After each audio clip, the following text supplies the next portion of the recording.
English breakfast, French fries. Koko Nikosi, alo komi kesheto. Wache. Well, Gobe is the real deal. Join us on Ghana Talks Radio. Let's serve you a buffet of breakfast. From news headlines review, current affairs to social issues. Entertainment, sports, and all the trending stories live on our mobile app and across all socials from Monday to Friday, 7 a.m. to 10 a.m. With me, Pakwesi Omare. Regina Bless. Deborah Adoso. And I am Esinal Fiagbedu. This is Ghana Talks Breakfast Show. Ghana Talks Radio, #1. This is Ghana Talks Breakfast Show, your morning companion. This is Ghana Talks Breakfast Show, your morning companion.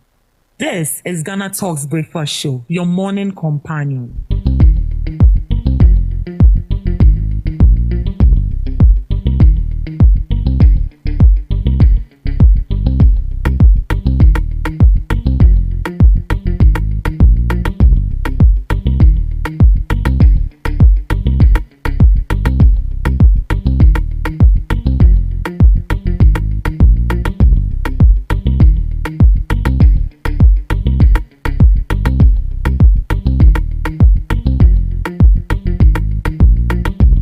This is Ghana Talks Breakfast Show, your morning companion.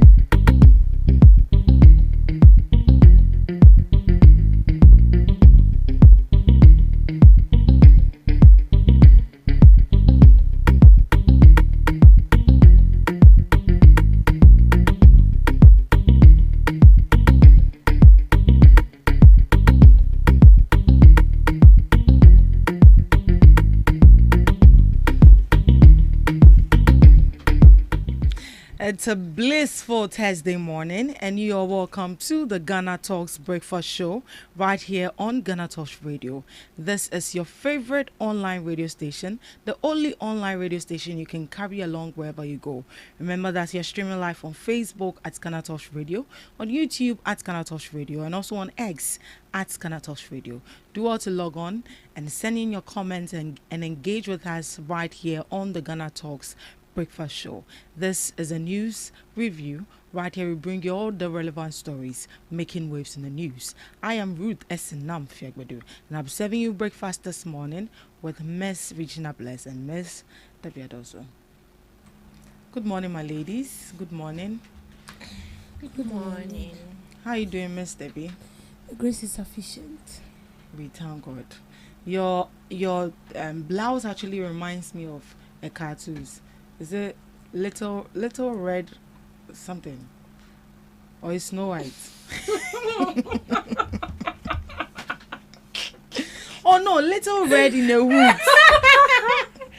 Slow. I know you sound before. Yeah. It's red. Little With the cap. Yes, it's red. Madam. This was how the this was how the red was. I beg, I don't fly out. How you doing? You look good. You're looking good. What looking bodies? Oh, thank you. Miss Regina? I'm fine. You're giving floral. Yeah, she's also giving floral with Yeah, her the skirts. Yeah, but it's the top you can see. Yeah. Anyway, it's good to have you guys here. And you're also giving curry. I know, right? It's Curry powder. It's a perfect combination. Yeah. Right, let's get into the news items for this morning. Linda Oklu must resign over controversial remarks. Miracles. A political aide of the NPP is calling for the resignation of the Greater Accra Regional Minister, Linda Oklu, following backlash over her recent comments. Dennis Miracles Abuaje, who works with the NPP flag bearer, Dr. Mahmoud Baumia, says the minister should consider stepping down over the controversy. The issue started after Linda Oklu made remarks suggesting that postings to northern Ghana could be seen as a form of punishment. The comments sparked public criticism. The minister later apologized, explaining that it was a mistake in communication and did not reflect her true views or government policy. However, Mr. Abuaje says an apology alone is not enough. He believes public officials must be very careful with their words, especially when speaking in public or in the media. He He also criticized what he described as excessive media exposure and unguarded comments, saying such behavior is not helpful in leadership. According to him, while the minister may have done some good work, it may be time for her to step aside to allow someone else to take over and bring a more unifying approach. The situation has sparked public debate about accountability, communication, and the standards expected of public officials. So this is the reason why Dennis Miracle Abuaje is saying that the Accra regional minister should step down due to a comment she made, and which actually didn't sit well with a lot of people, that you are going to post somebody to the north. And the question is, does it mean that posting somebody to the north is actually a sort of punishment? Those were the questions. I don't know if you saw the video. I saw by reading and then hearing. So if you do, I'll send you to the north. That was actually what she said. And we keep asking ourselves, are they not nenye Kurana? That, like, tell me why. Messaging now. But looking at the issue at hand, do you think that it's very substantial that she should actually step aside? But first off, what do you make of the comments she made? Okay, so with the comments, my personal opinion, I don't see anything wrong with what she said. In as much as she's a leader and she's supposed to be guided when it comes to her words. The main reason why she said that, in fact, it's a punishment. Yeah. If you are being posted to such rural area, it's a punishment. There's nothing good about that. It only becomes good when the living conditions there is okay. So does that mean that standards? Sorry not to cut you. So does that mean that living in the north is not easy?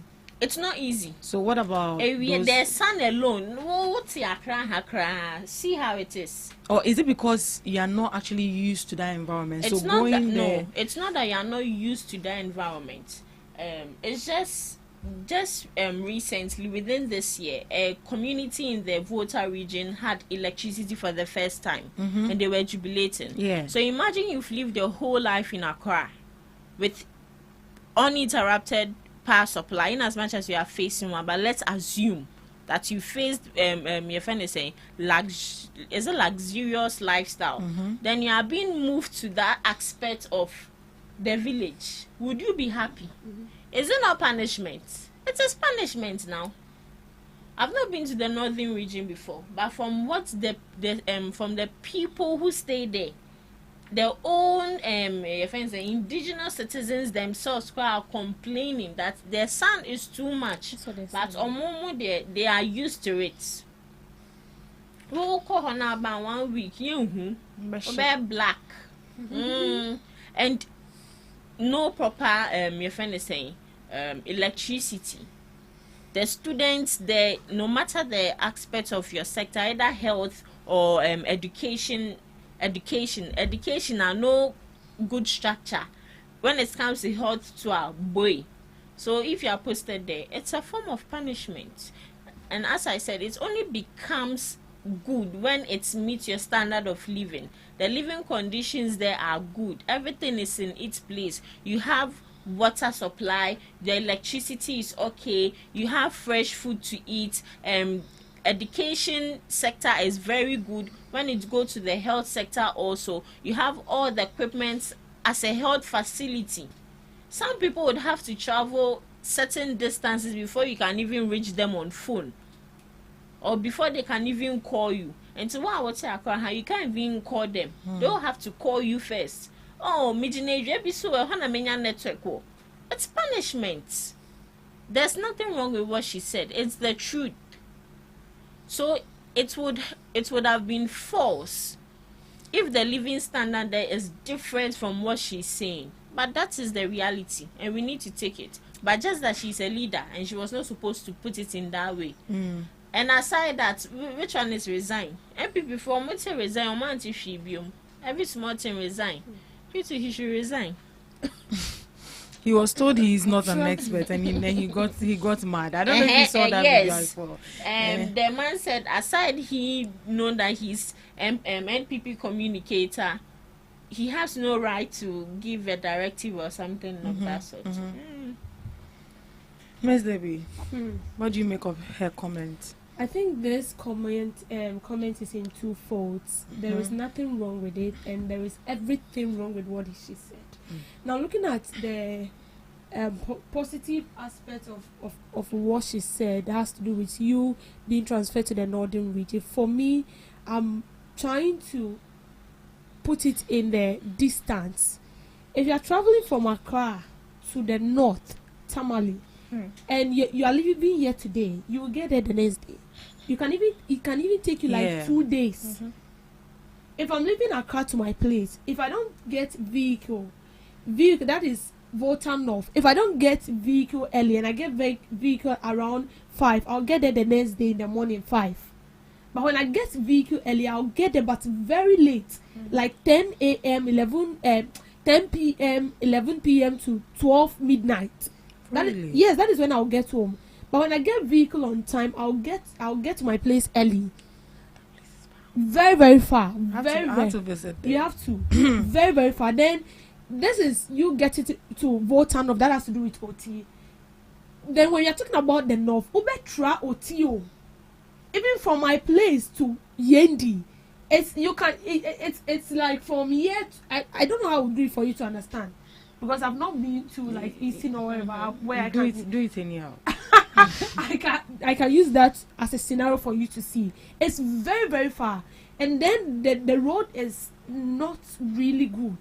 So if she's telling you that if you don't behave and you will be transferred to Tamale, sorry, she didn't specify any town, but to the northern region, I'm trying to figure it with the distance.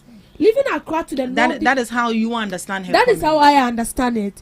It means the distance is very, very huge. And that means that you'll be far away from home.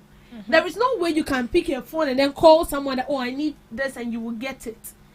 Then time when I went to Yendi, the vehicle goes and comes only on Mondays.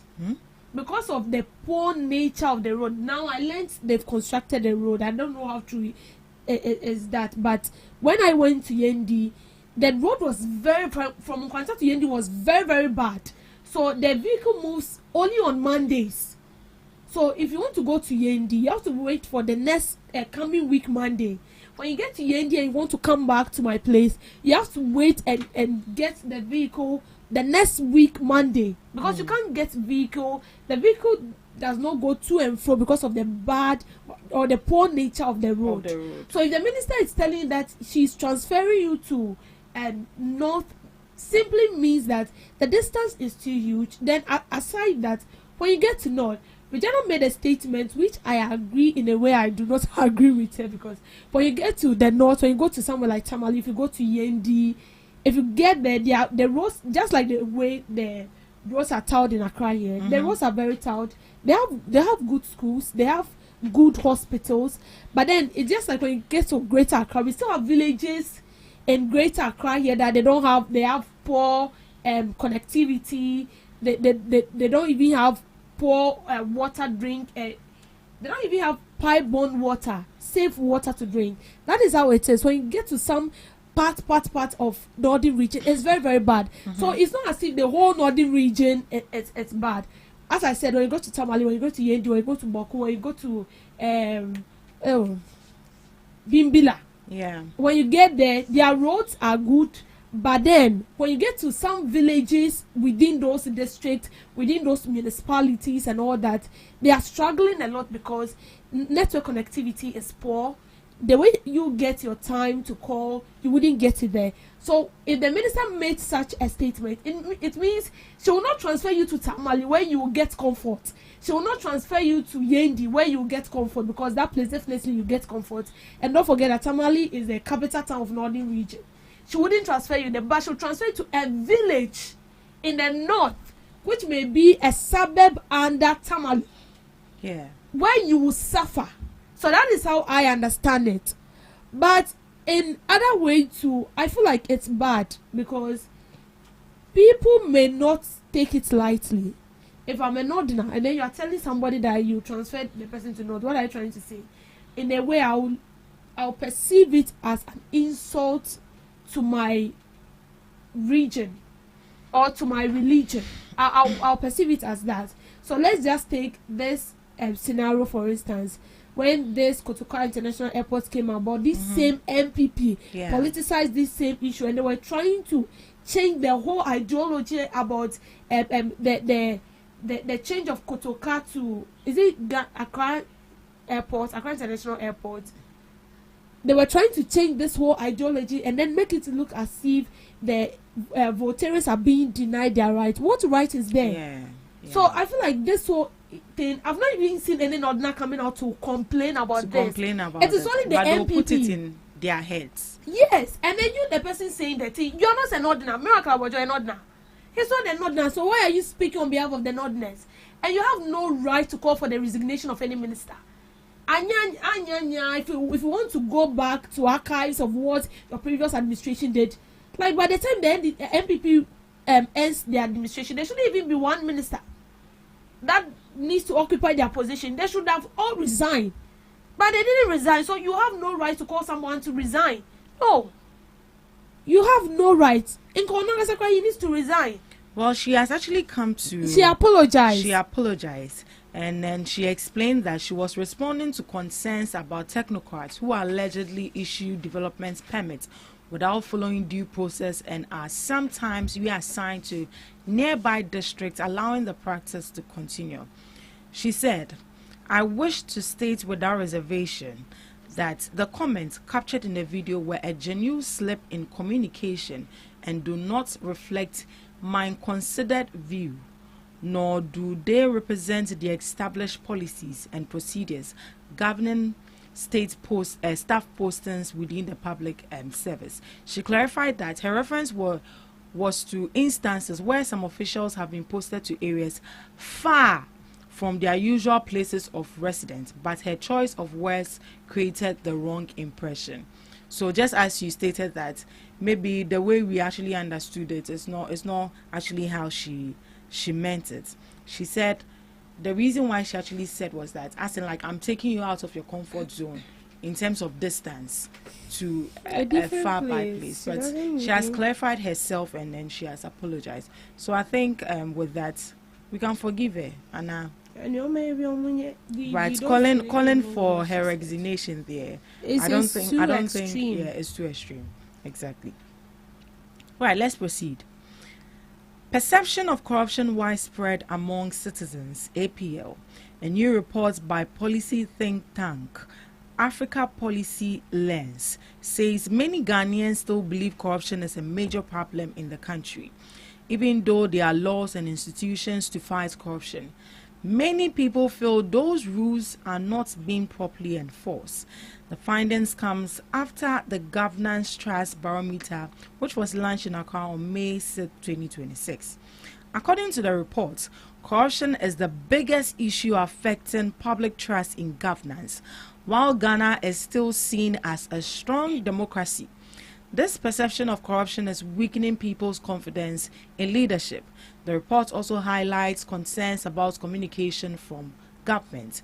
It says many citizens feel government does not communicate clearly or effectively. Although people are able to express their views, the report suggests those views do not always influence decisions. APL gave government communication a score of 44.2% out of 100, indicating that there is a significant room for improvement. The report paints a picture where citizens believe corruption is still widespread. Trust in institutions is affected. Communication between government and the public needs improvement. So in summary, while Ghana's democratic system remains strong, public trust is being challenged by perceptions of corruption and weak engagement with citizens. So a lot of people still have the perception that corruption is actually widespread among citizens, and also they also think, according to the reports, citizens also think that government does not communicate effectively and clearly to the citizens, and then when it happens like that, the citizens begin to lose trust in the government. Ms. Debbie, do you see that the government actually communicates clearly and effectively? From the past governments that we've experienced, I mean, communication has been very, very poor in the sense that a ruling government will leave power, and then after another administration takes over, that is when we get to realize that they've incurred debt in this sector, they've incurred debt in that sector, and this was not communicated with the citizens. So it's like you being given power to rule a country or to rule a small group of people. You account to them on the position that has been given to you, what you were able to do, the challenges you've faced, how you can solve them, and how they can even help you in solving them. But here lies the case: we vote for people, we appoint people, they handle offices, sensitive offices for that matter. They don't communicate to us, even if there is a debt incurred. It is normal, because so long as you are running an office, there are instances where you face challenges, and those are all part of the challenges. But how do you communicate to the people? It is how you communicate to the people that is going to tell the kind of perception they will have concerning you and the office you occupy. But when you don't communicate to them, we don't get to know. So it was after the NPP left power, then we got to know that energy sector yadika a sector yadika this the NSS gold scandal. We didn't have any idea, but we were kept in the dark. While we have graduates protesting every day consistently that they were not being paid. Meanwhile, the money was being disbursed, and then it was channeled into one person's account. But we had no idea. All this while we were thinking that we're not having money, because they made us believe that Ghana, we are in debt, and so there is no money in the country. And so all the time these people go out to demonstrate, it is the same thing that they keep telling us. They don't tell us anything sensible. That is it. They don't tell us anything sensible. And so you go out demonstrating, and then you see people demonstrating every day. They do not communicate with us. But I feel like there should be communication. If you're telling us that you want, this is a policy you are bringing on board, you want to build school, maybe you want to construct road, you want to do this, and then this is the money that will be needed to complete this particular project. The money has been confirmed in parliament, and the money has been allocated for that particular project. You need to account to us the money that has gone into that particular project. Even if there is balance, you need to account, because that is your work. The money you are using for that project, it is not for you, it is for the state. But they don't do it. So this is what happens. If a government occupies a position and you refuse to do the needful, and then another government takes over your position, and they are pinpointing your fault, and everything clearly shows, even without evidence that you did that, I mean, the citizens get to lose trust in you. They automatic. You don't need to even tell them. We've lost trust in the system. Now we have IOCO. They are meant to help investigate corrupt cases and fish out corrupt officials. We have Office of the Special Prosecutor. They are meant to do that. We even have the Attorney General. We have offices that were brought up by the state, and these offices are solely for corruption and corruption-related cases. Now, let's be sincere to ourselves. For God knows the number of years these offices have been created. How many corrupt officials? Let's forget about ordinary citizens who were being arrested because they found out that this money, maybe mistakenly, has been sent into your account, because there were instances where I learned, they say a teacher some time ago received money about, I think, double payment of what he was supposed to receive, and then they told him to pay, and then he did. So let's forget about that, but let's just focus on appointees, people that were appointed by the government to work for the people, and then they, one way or the other, were involved in corruption-related cases.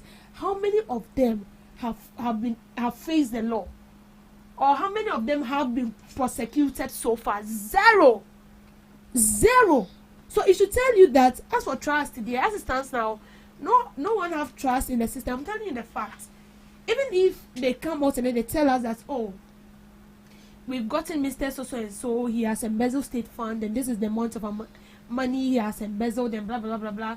We just listen, and then we hope that at the end of the day it will be a positive result, because we know how it will end. It will be like back and forth Konembra. By the time you realize it, it becomes a foolish case.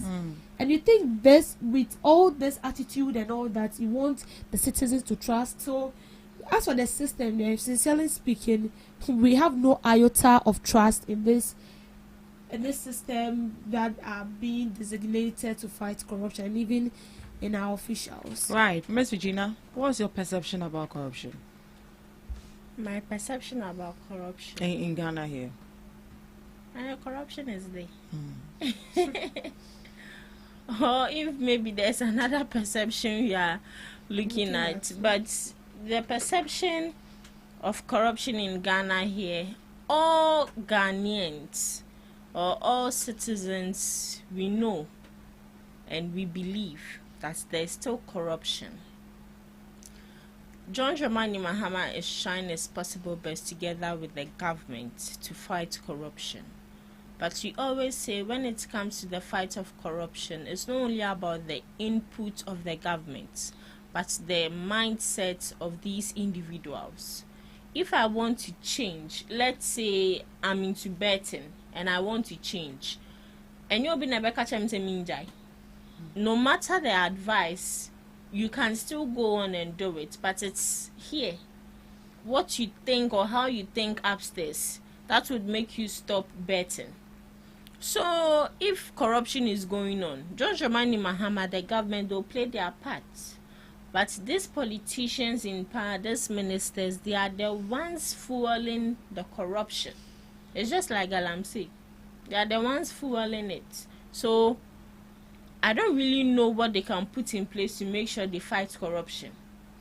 Looking at our laws, it looks like these top officials are untouchable. And at the end of the day, they indulge in corruption and they just go scot-free just like that.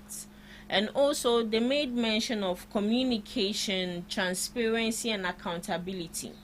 No matter how accountable a government can be, there's still someone there who would be corrupt. And there are some ways people can people really do their calculations very well.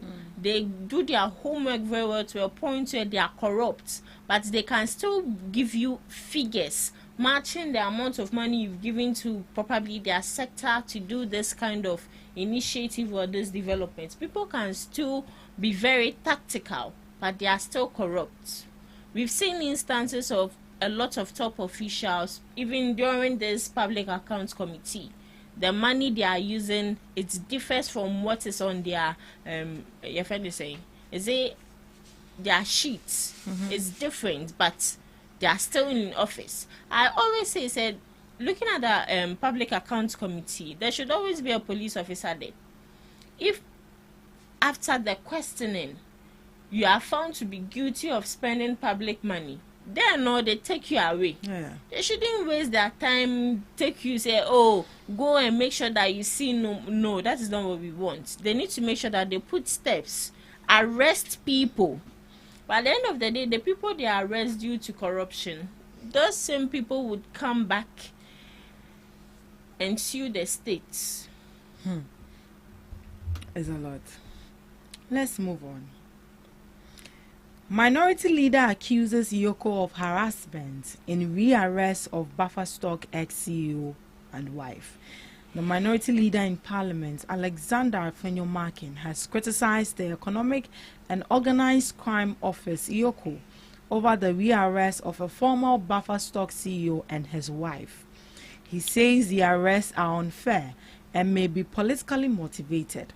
The two individuals involved are former National Food and Buffer Stock Company boss Abdul Wahab Hanan and his wife Faiza Seidouni. They were previously taken to court and over alleged financial misconduct. However, the case was dropped after legal challenges exposed issues with the prosecution's evidence. Despite this, Yoko rearrested them on May 5th, which has sparked controversies. Afenyo-Markin argues that the rearrest was unnecessary. The couple had already been granted bail earlier. Their lawyers were reportedly denied access to them for some hours. He believes the move could be linked to political pressure on government to show results Under its anti-corruption campaign, known as Operation Recover or Loot, he also cautioned the Yoko director, Raymond Archer, to ensure the agency operates within the law and avoids action that may damage its credibility. The minority leader is now calling for the immediate release of the two individuals. The minority leader is calling. The situation has raised concerns about due process, political influence, and how anti-corruption efforts are being carried out in Ghana. So Afenyo Makin is calling for the immediate release of the two individuals, which is the CEO of the Buffer Stock and his wife as well. But does Afenyo has a say in this? I'm just asking. All politicians have a say. No, but to say that he's actually calling for make it look as if, like, you know, he's in charge. You get my point. You get it. Exactly. But looking at the whole scenario of the buffer stock issue, do you see it as politically motivated, or you see that they are just doing their job? Ms. Regina? Iyoko is not for MPP, it's not for NDC. Exactly. Attorney General is not working for the NPP or the NDC.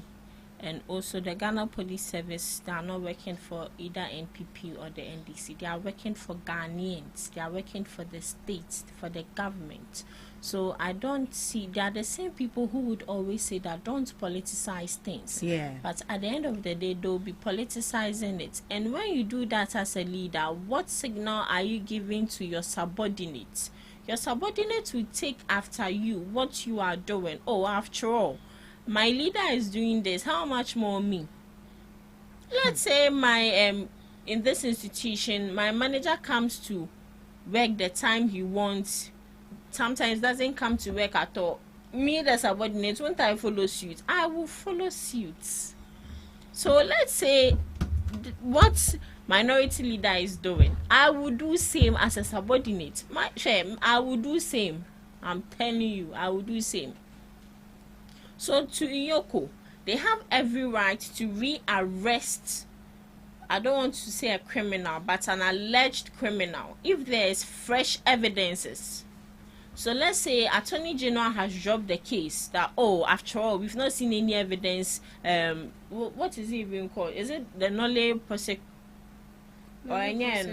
Nolle prosequi. Oh, it's not that one. The one that they said if there's not enough evidence. Nolle prosequi. Attorney General, he in his institution has seen that nothing of that sort is there. And Iyoko, Economic Crime Unit, I'm saying, no, we've seen or we've had fresh evidences. Would we arrest you again? Yesterday, I watched the movie. A certain woman was jailed for murder, but all evidences was against her that she was in that act. But at the end of the day, the body was not found.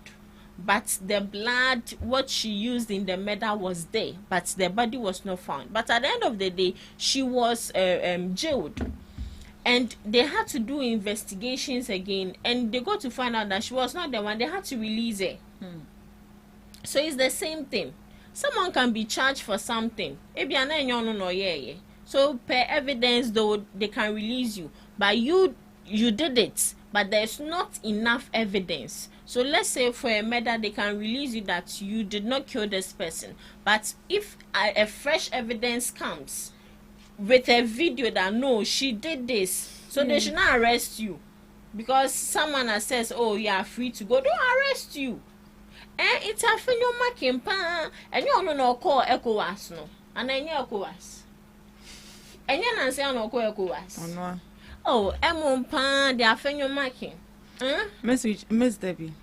We Jana if you ever come. Madam, have you conclude? Allow her to pour her heart. She cannot keep some inside. I know her. She'll go and say something, please. I don't have money. Don't come and carry us. Pour your intestine and everything you feel like. Miss Debbie. Yeah, so with this whole issue, I feel like Afenyo Makin has no right to say that this whole these people should be released. I think the law is the law. Now, if you take a critical look at our law system, a case can be discontinued and then restarted again. The process being restarted because there is a fresh evidence. So that is where the nolli prosequa or whatever comes in. Unless the case they are dealing with is permanently discontinued, and that is a prerequisite. Yeah. That is if the case is permanently discontinued. If it is permanently discontinued, forget it.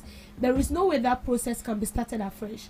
But in a case where there is fresh evidence, so for this whole issue being cancelled and then Wahab and his wife granted bail and then they being rearrested means that there is fresh evidence to what they did or to the case that the court was handling, and so they need to be rearrested and the whole case needs to be started again.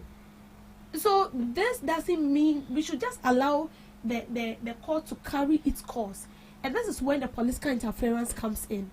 The court is doing his work. You as a minority leader, you as a legislative, you want to overrule into the affairs of the judiciary, because this is what he's trying to do now has to do with legislature versus judiciary. Because you as a legislature have no right to tell the judiciary to release the person.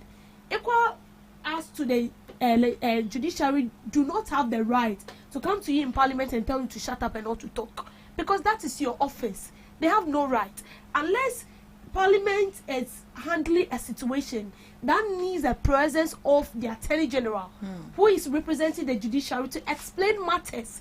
That is when you see the attorney general in parliament. You won't see them there. What is he coming to do? It is your office. So when it has to do with the office of the attorney general, which is a representation of the judiciary, you allow it to carry its course. If you listen to, I think, was it Srimsai? He said, it was Martin Kwebu that was speaking on the issue. And then he said it means that there are fresh cases that needs to be looked into. And so the process needs to be started. We all know that if the process needs to be started, there are a whole lot of things that will come into your mind. It means that the first process, the money that was being invested into it, the time and energy has come to a waste, because it is IOCO directives that are being asked to investigate these cases, and they are being paid. So if the first case was discontinued, it means the resources and everything that was pumped in has come to a waste, and so we would need to pump another resource into this whole issue. But the bottom line of all this issue is that we want to fight corruption. That is it. 78 million is not a small money. It's not small. 78 million being diverted into gold suppliers' name to provide food for schools that never exist. It's not something that we should take lightly. So as a minority leader, in as much as this happened during your administration, doesn't mean you should call them to bring a halt to it. It's just saying, then we should just have it in mind that we are not ready to fight corruption. When we all have this understanding that we are not fighting corruption, everybody can come and still, then there is no way someone is going to argue with the minority leader. But for me, that is a no-no. That is a no-no. Thank you so much, Ms. Steppi. Thank you too for joining us on the news review. Up next, we have Today in History with Ms. Regina.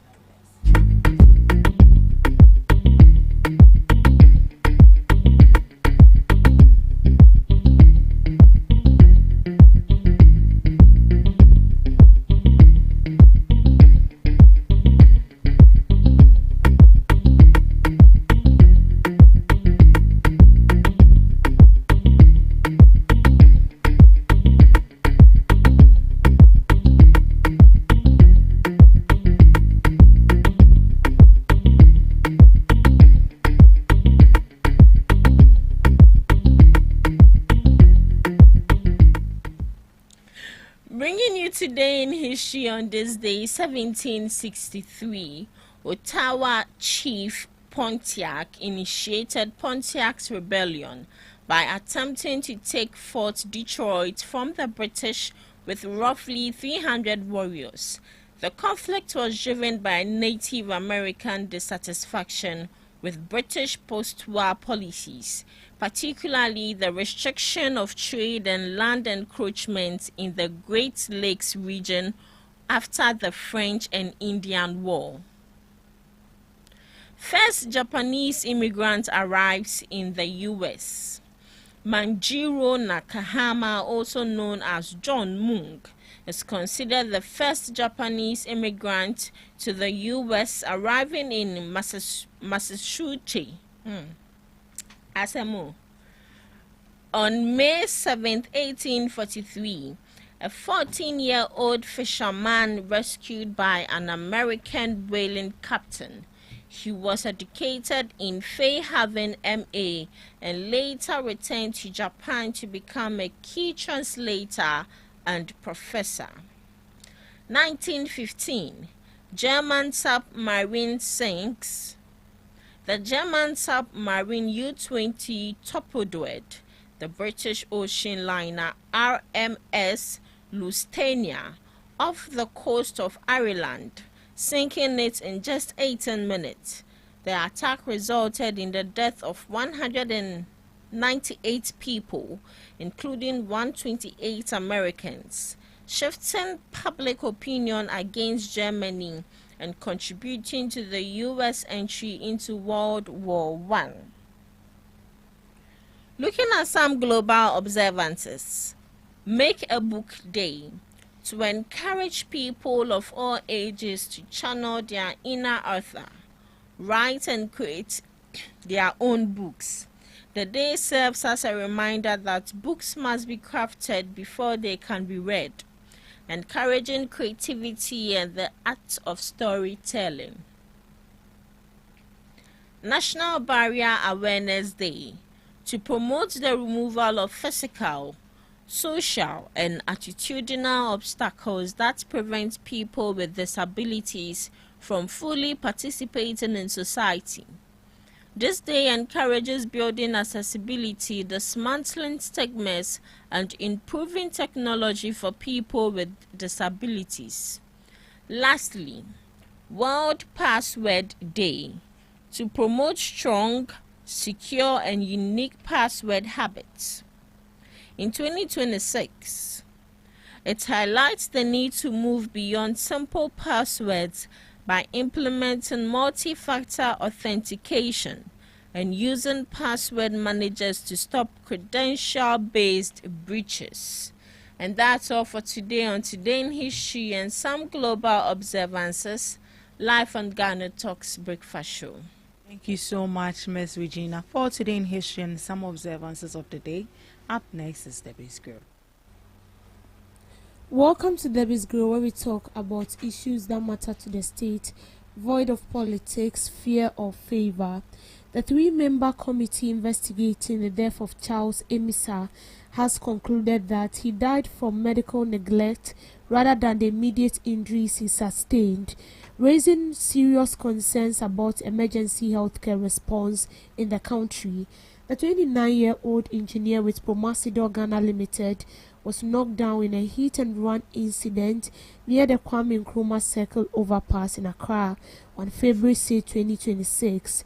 He was initially attended to by personnel from the National Ambulance Service, but later faced difficulties accessing emergency care. Reports indicate he was turned away by multiple health facilities, including the Police Hospital, Ridge Hospital, and Kolebu Teaching Hospital, reportedly due to a lack of available beds. He subsequently died while still in transit, sparking national outrage and renewed scrutiny of Ghana's emergency healthcare system. The incident prompted the establishment of a three-member committee to investigate the circumstances surrounding his death, amid concerns about delays in treatment and systemic gaps in emergency response. Chair of the committee, Ajimambedu Akosa, said findings from the autopsy showed the victim could have survived if timely medical intervention had been provided. He explained that the cause of death was excessive blood loss resulting from a severe injury to the upper arm. So, Charles Emisa, the 29-year-old engineer who got knocked at the Kwame Nkrumah Circle, he was being sent to the hospital, Kolebu Hospital. They said they have no bed. He was being sent to Rich. They said they have no bed. And he was being transferred to another hospital. By the time they got there, unfortunately, we lost him. And that was because all this hospital I mentioned claimed they have no bed. And so after he died, the superiors of this hospital said it was not their fault, okay?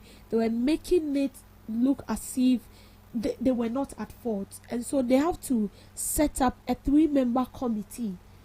The committee was being set up, and yesterday the findings of the committee was being released. And what I read from the briefings of the committee has it that they did an autopsy test, and the results showed that this young, handsome-looking man could have survived.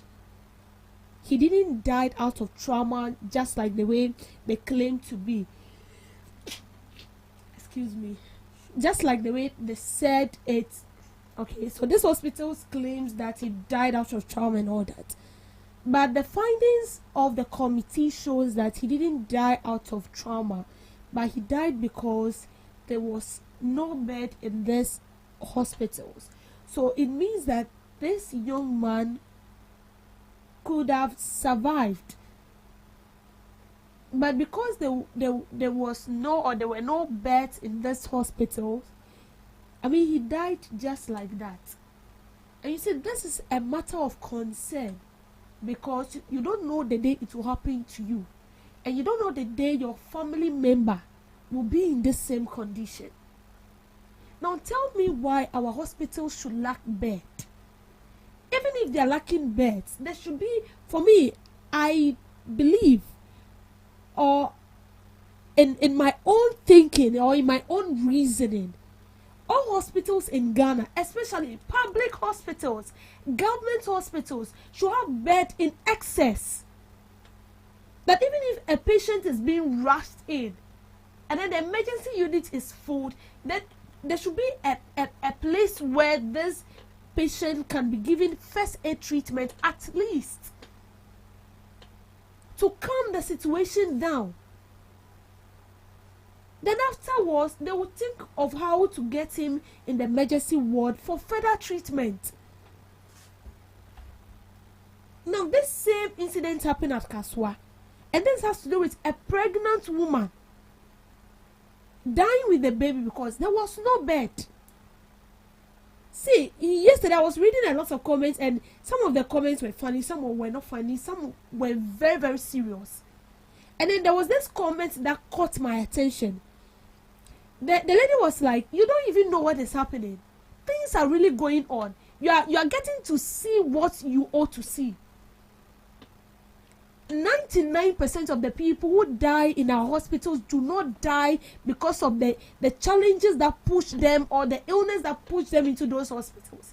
It is because of the negligence and the recklessness of some of these medical officials.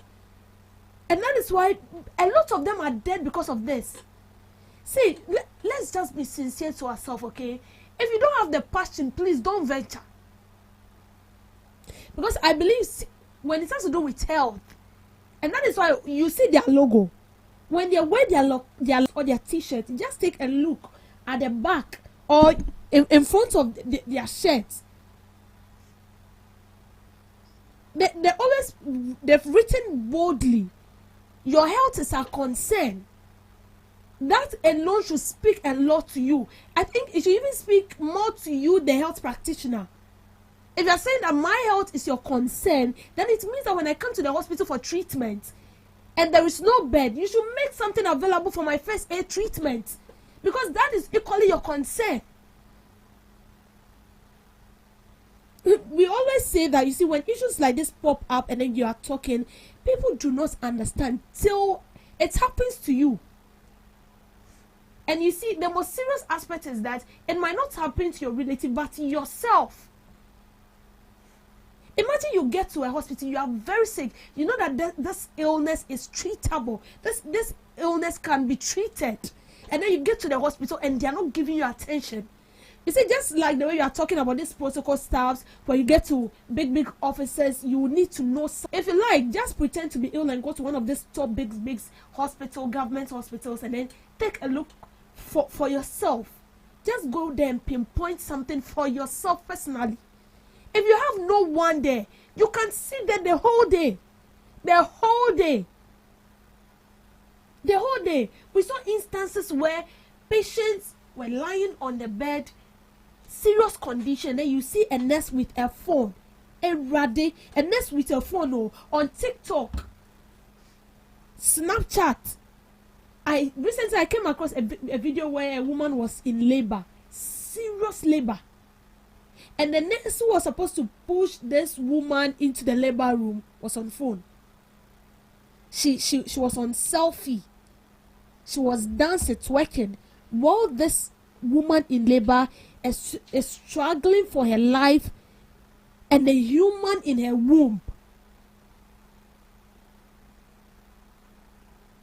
We say karma is real. Sometimes you might not get yours here, but then when you get there, the creator who created you, you will be questioned. That is it. You will be questioned. The creator who created you will ask you questions. The number of people you killed, the number of people you gave doses that were not supposed to be injected into, they will ask you. Even if no one asks you, you will be questioned when you get to the creator. You will be questioned. And that is why I always say this. I know myself very well. So there are sectors I will never go. No matter whether you're a professor or you're a prophetess, and then you come telling me that I've seen you in this profession, and I'll tell you to go and do it yourself, sincerely speaking. Because I know myself very, very well, and I know that there are sectors I cannot go. In fact, I cannot work there. Not because if I go in to be trained as a professional, I cannot do it. But because some of the sectors are very sensitive. These hospitals need to be provided with bed. With bed. We are saying this every day. We've been saying this every day. Even if the government is not providing with bed, and tomorrow to me this cell phone, and then you give first aid treatment to this patient. And you see, it's funny because out of these millions of nurses we have the good ones among them. Let's be sincere. We have people who are working so with their heart to save lives. And we have the demons among them. And these demons are making the work difficult for the true ones among them. And just like the way we said, bad nurse spoils the whole soup. That is it. Bad nurse spoils the whole soup. Now when I look at the findings and the final results of this committee, like I felt so emotional. And I tried fixing my legs in the shoes of the families of this young man. The sister to this young man is a medical doctor. Can you just imagine? You saved life, and then when it got to your turn, like they couldn't save the life of your brother. Please, we are begging to the government, the Minister of Health, we are pleading. Beds shouldn't be something that should be shortened in our hospitals. It should be something that we should have in abundance in these hospitals. We shouldn't be talking about beds. We should not. There are instances that when you go to hospital, you even see patients sleeping on the floor because there are no bed. And because they would just leave you there. Please, and it's about time those nurses that are working in the hospitals and they don't even know why they are there. They should be, if not sacked, their licenses should be revoked.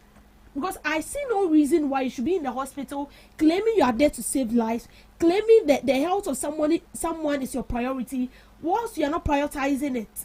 You are doing otherwise. Please, Mr. President, Mr. Kando, Minister of Health, Mr. Kando, please, we are pleading. We are begging you. Some of us do not have money to travel abroad for treatment, but you do. And I know we saw a capability in you. That's why you were given the nod to lead. And so please, let's do the needful. Thank you for making time with me on Debbie's Girl. Thank you so much, Ms. Debbie. And thank you too for joining us for the first segment of the Ghana Talks Breakfast Show. We'll be going for the news now. Are you ready to amplify your business or brand's reach and make a meaningful impact in Ghana and beyond? Partner with GhanaTalks Radio today to connect with a diverse audience across Ghana and beyond.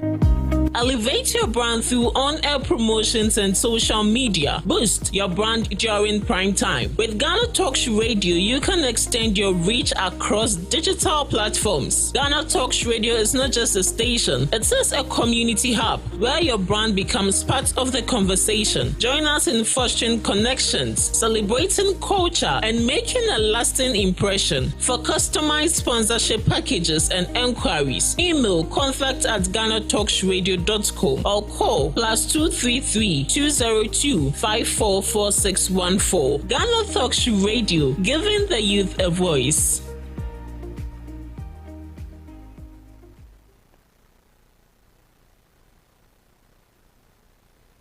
We bring you local news, business news, international, sports, and entertainment news. Right here on GTR.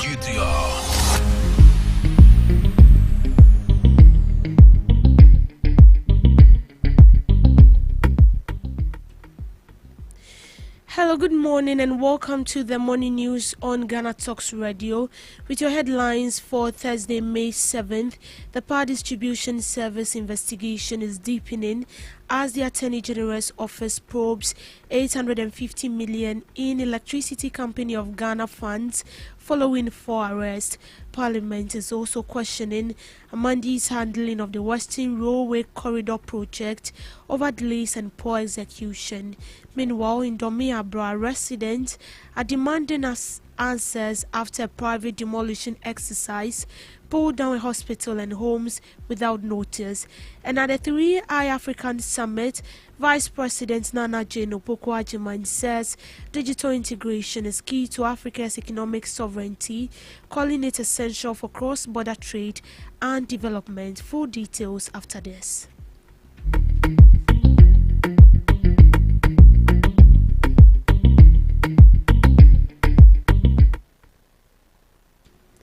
Vice President Professor Nana Jane Opoku-Agyeman has said Africa's economic sovereignty hinges on digital integration, stressing its ability to transact seamlessly across borders as essential for development. Addressing the 3i African Summit 2026, she referenced Dr. Kwame Nkrumah's assertion on Ghana's independence as inseparable from Africa's complete liberation. The Vice President argued that digital connectivity and cross-border transaction are critical to achieving that broad liberation in the modern era as they reduce reliance on external systems. The 3i Africa Summit brings together policymakers, investors and innovators to advance Africa's digital and financial ecosystem. It was Dr. Kwame Nkrumah who reminded us that Ghana's independence must be linked to the total liberation of Africa. It is still valid. Economic sovereignty now also depends on integration, particularly digital integration, because this is where value is created, exchanged, and controlled. From traders to smallholder farmers to software engineers, participation increasingly depends on the ability to transact, be identified, and operate across borders.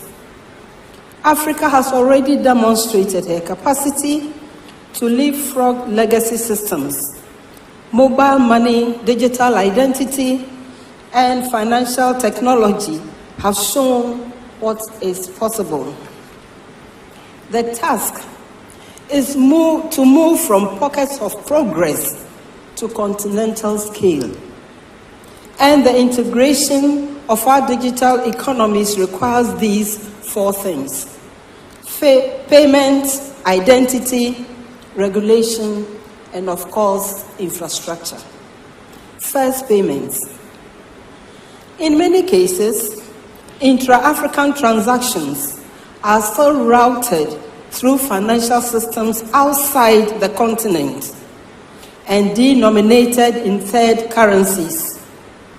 This adds costs and delays and undermines the very idea of a single African market. Through platforms like the Pan-African Payment and Settlement System, some progress is being made. The AfTA Digital Trade Protocol, adopted by the African Union, assembled in 2024, provides a framework to reduce this friction through mobile money interoperability, cross-border electronic processes, and integration with regional settlement systems. That restructuring policy implemented by the previous administration has been cited as the main reason behind delays to phase 2 of the Kumasi Central Market and Takoradi Market Circle redevelopment project. According to the Minister for Local Government, Chieftaincy and Religious Affairs, Ahmed Ibrahim, the policy resulted in the contractors accumulating substantial suspension cost claims. The financial burden has key components of both projects incomplete. The Kumasi Central Market and Takoradi Market Circle are major commercial hubs, and phase 2 of their redevelopment has remained stalled, drawing concerns from traders and residents who rely on the facilities. The minister's remarks point to the fiscal impact of the debt restructuring process as a central factor disrupting construction timelines. It is unclear when construction on the unfinished part will recommence. And government commitment for urgent completion of both Kumasi Central Market, KJTR Phase 2, and the Takoradi Circle redevelopment projects. These two market projects are not merely infrastructure initiatives. They are strategic investment aimed at transforming urban commerce, improving livelihoods, and promoting inclusive economic growth. The market in Kumasi and Takoradi serve as critical commercial hubs, supporting thousands of traders, transport operators, artisans, and small-scale enterprises. Unfortunately, despite significant progress made over the years, both projects experienced delay due to non-payment of IPCs by the previous government and demobilization by the contractors in 2024. The debt restructuring policy of the then government led to the accumulation of huge suspension costs claimed by the contractors, leaving critical components of the project uncompleted. This situation has created considerable challenges, including the following. 1. Congestion and unsafe trading conditions, loss of income for traders and associated businesses, underutilization of already invested public resources, and slower economic activity within key urban centers. The West African Gas Pipeline Company has awarded scholarships to 70 tertiary students from its host communities as part of its ongoing social investment program. The beneficiaries, described as talented but financially disadvantaged, come from Shama, Jumo, and Tema. The support is intended to help them pursue higher education without financial barriers. At the presentation ceremony held in Shama, WAPCO's General Manager for Corporate Affairs, Dr. Isaac J, said the initiative reflects the company's commitment to investing in young people. The scholarship program forms part of WAPCO's broader agreement with host communities along the pipeline route in the country. It's very important for us as an institution because we live in a generation where you are not judged by what you do, but what you put back into the society. And I think these are communities that have assisted us by giving us land and other things to be able to build our facilities. So it's very, very important for us as WAPCO to put back into the community. This year, like we said, in total in Ghana, we are sponsoring 70 people, 50 from this western region and 20 from the greater Accra region.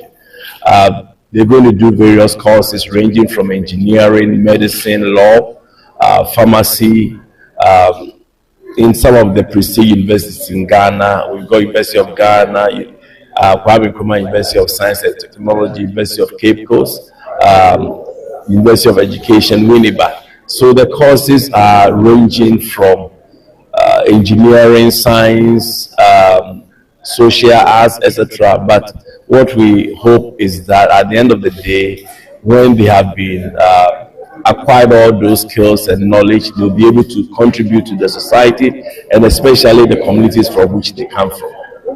The success story has been looking at people that have gone to the universities and they've been able to complete and be integrated into the various, I'll say, disciplines that they went to study. That has been a success story. They are brilliant but needy people, and that WAPO is, that can to also help them to achieve in life. So the consistency of the students passing out, and like we heard today, somebody passing out. Some of them, even a few of them, come to work for us. And I think that it gives us great joy to see that we are impacting lives. The Roads and Transport Committee of Parliament has expressed frustration over persistent delays in the Western Railway Corridor project from Kojokrom to Manso, calling out contractor Amandi for what he described as poor execution. Committee Chair J. Mensah questioned the contractor's capacity to deliver the project on schedule, pointed to a disjointed approach to the construction works. The Western Railway Corridor is a key infrastructure project aimed at boosting trade and transport in the Western region.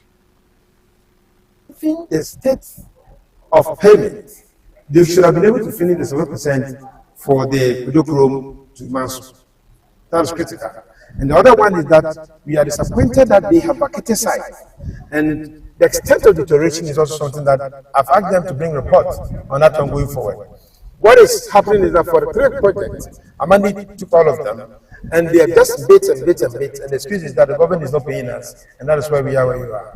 So I personally think that we are disappointed, Amandi is not performing, and Amandi should need to bring the details going forward. The other one that we've seen is the Francis Manso train station. Manso train station is, how many kilometers is, consultant, how many kilometers from the town? To Manso. Thank you. So they have cited the station about a kilometer or half a kilometer from the community. It means people will have to take buses, take taxis, take the before they can access, as opposed to the previous one where they still have land, the old space is still there, and we don't know why this has to be placed in this bush. So we asked the consultant and the contractor to bring us some details going forward. But I think that we need to close the gaps. It doesn't gel. We have challenges with that. The consultant, that's why we've asked from the details. We asked, he resumed of, when did you start work? The consultant. You just joined them, right? How many years? 4 years ago. Okay, it's right enough. I think that whatever happens, the consultant is also involved in that, because he seems to be presenting his information critically based upon what he understands the contract to be. So I think that they are on the same suit. We are disappointed with Amandi. As far as I'm concerned, Amandi probably trying to play games. And I've explained to them exactly what I think it should do, because I don't see why they are not able to finish the last one 7%. Why the government has paid so much before they can attend to the others. Meanwhile, in bits, they've been handling all those 2 projects. But government has also been diligent in making payments. And so in order to show that relationship, what is stopping Amandi if they have the capacity to finish the Kojokrom and Manso one? That's close it up. If that had been done, we would not have traveled by road, would have by rail, would have been here. So I think we are no longer going to Manso because investigations into the power distribution service case are intensifying, with the Attorney General's office tracing the movement of funds to establish whether the transactions forms part of a coordinated scheme or an isolated breach. According to Benjamin Alpha Edu, spokesperson for the Attorney General, investigators are still following the money trail. The scrutiny centers on about 850 million belonging to the Electricity Company of Ghana.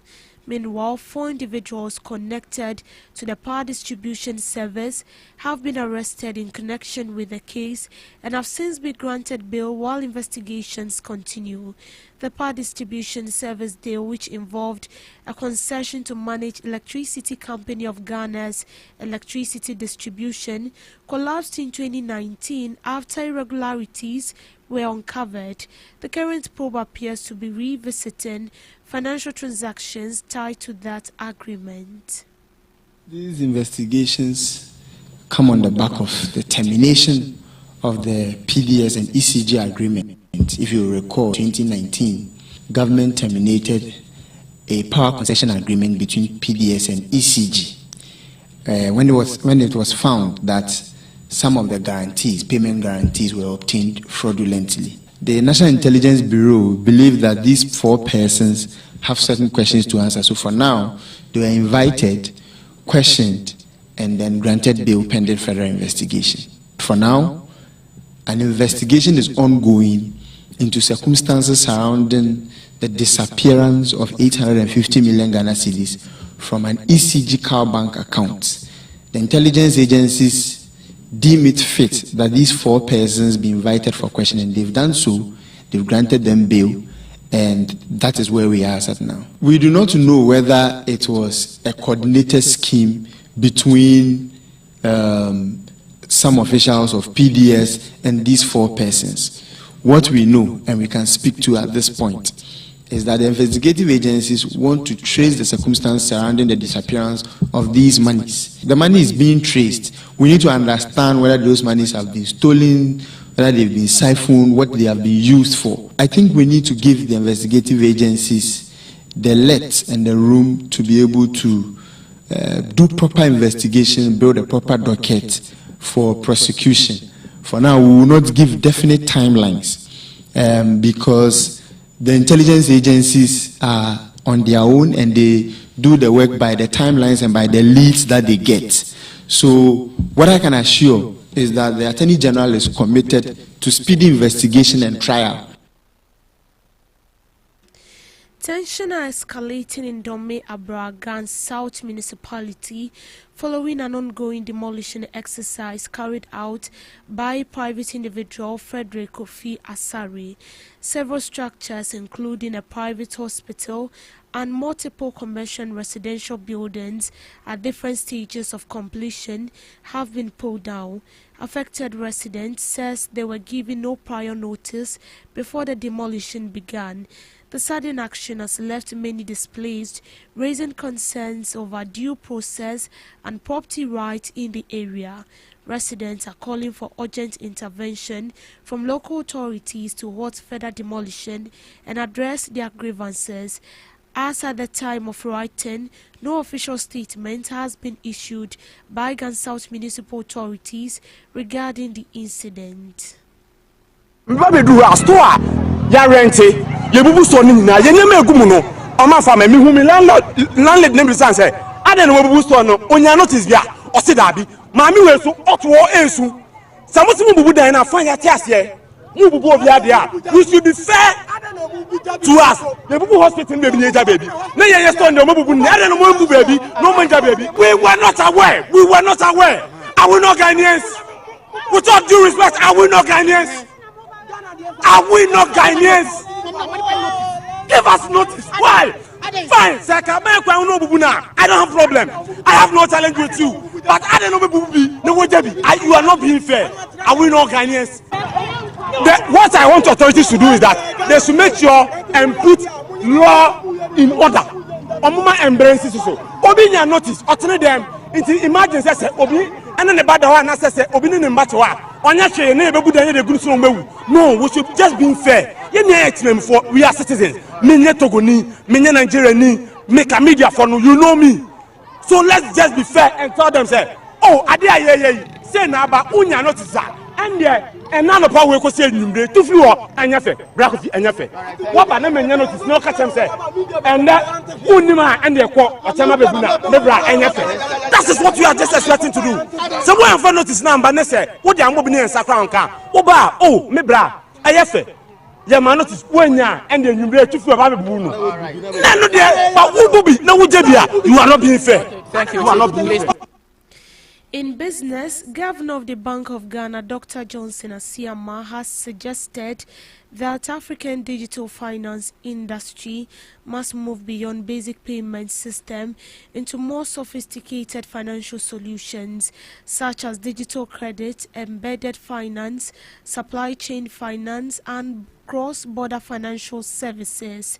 Speaking at the 2026 edition of the 3i African Summit, Dr. Siama said the continent has reached a turning point where the focus should no longer be limited to access to financial services, but the development of scalable, inclusive, and innovation-driven financial ecosystem.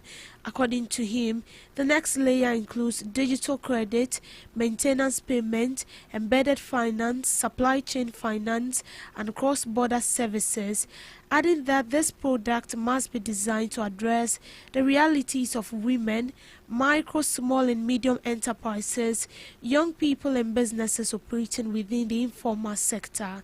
Dr. Asiama noted that while Africa has made significant progress in digital payment and financial inclusion, major constraint remains.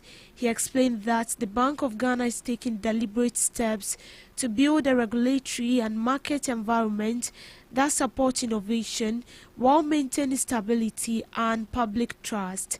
The governor outlined some of the central bank's ongoing digital finance reforms, including advancing the regulatory regime for virtual assets and supporting cross-border fintech activity. He also underscored the significance of balancing innovation with regulation, insisting that regulation should not be viewed as a barrier to growth. He further warned that weak digital identity and know your customer service could undermine confidence in digital financial services and expose institutions to hinder fraud risks. The governor also posed for greater support for indigenous African fintech firms, arguing that local companies need stronger partnerships, access to capital and infrastructure to scale sustainably and compete globally. The 2026 3i African Summit, hosted by the Bank of Ghana in partnership with the Ghana Interbank Payment and Settlement System and the Global Finance and Technology Network of the Monitoring Authority of Singapore, brought together regulators, fintech firms, financial institutions, and policymakers to discuss the future of digital finance and financial inclusion across Africa.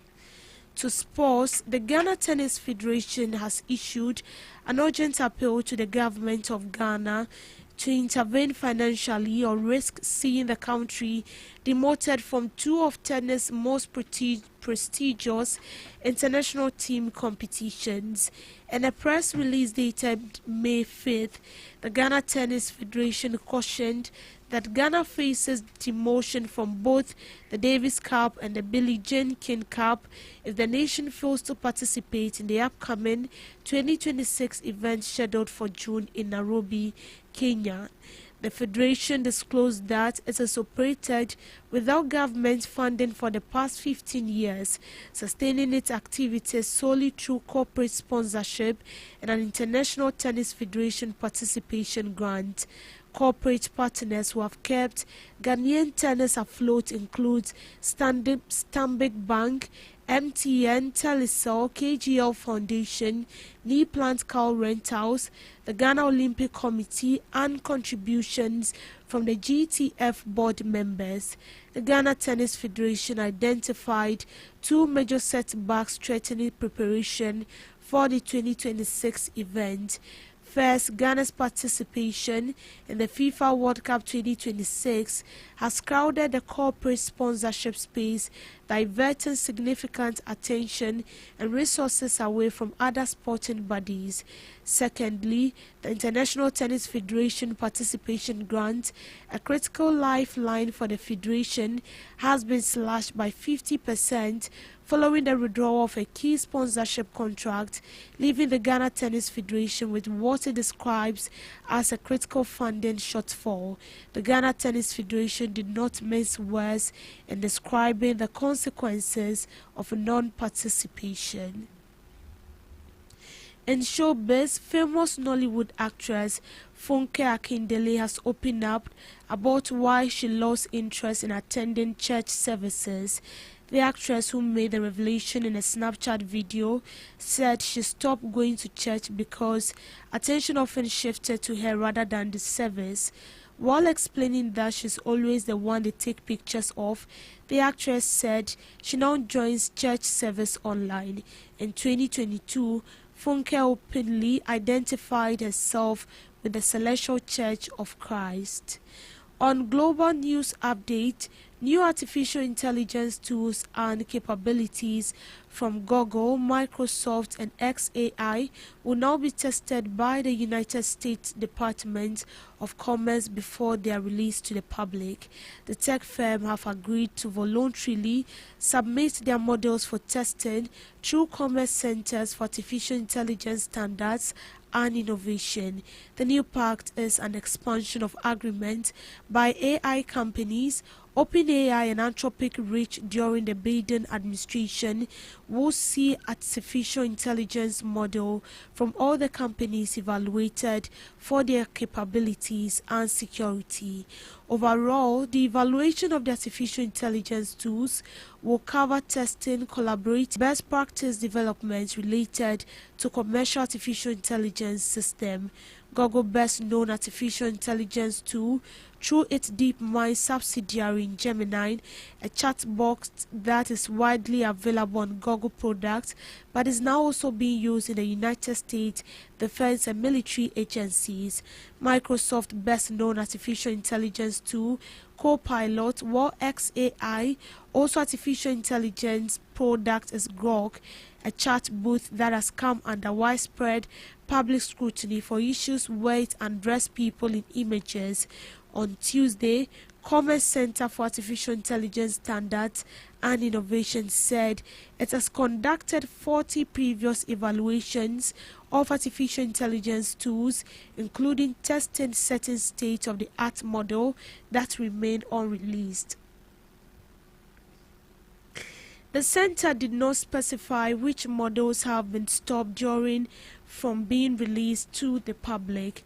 In a corporate blog post published after the Commerce Center for Artificial Intelligence Standards and Innovation announcement, Microsoft said it already tests its AI model, but the testing for national security and large-scale public safety risks necessarily must be a collaborative endeavor with government. A spokeswoman for Google's DeepMind declined to comment. A representative of SpaceX, Elon Musk's company that now controls X Artificial Intelligence, did not respond to a request for comment. Bringing in more companies for research and safety testing of commercial artificial intelligence tools marks a departure for the Trump White House, which has taken a largely hands-off approach to oversight or regulation of artificial intelligence and technology companies. Last year, the United States President Donald Trump signed a string of executive orders that form the basis of his administration's Artificial Intelligence Action Plan, which he said will remove red tape and onerous regulations around AI development and ensure that the United States win through advancement and control of technology. But with the United States military expanding its use of artificial intelligence and recent claims by Anthropic that it developed a model called the Mythos is too powerful for release to the public, the White House seems to be shifting its outlook. Senior members of Trump's staff met last month with Anthropic CEO Dario Amodei, as the BBC previously reported, even as the company is met in a lawsuit with the United States Department of Defense over Anthropic refusal to drop safety guardrails for government use of its model. That's it for the morning news update. Thanks for tuning in and staying informed with us this Thursday, May 7th.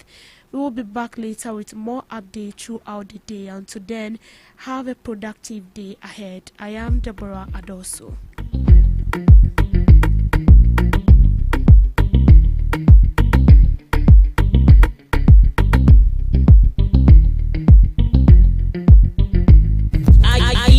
ready to amplify your business or brand's reach and make a meaningful impact in Ghana and beyond? Partner with Ghana Talks Radio today to connect with a diverse audience across Ghana and beyond. Elevate your brand through on-air promotions and social media. Boost your brand during prime time. With Ghana Talks Radio, you can extend your reach across digital platforms. Ghana Talks Radio is not just a station, it is a community hub where your brand becomes part of the conversation. Join us in fostering connections, celebrating culture, and making a lasting impression. For customized sponsorship packages and enquiries, email contact@GhanaTalksRadio.com or call +233 202 544614. Ghana Talks Radio, giving the youth a voice.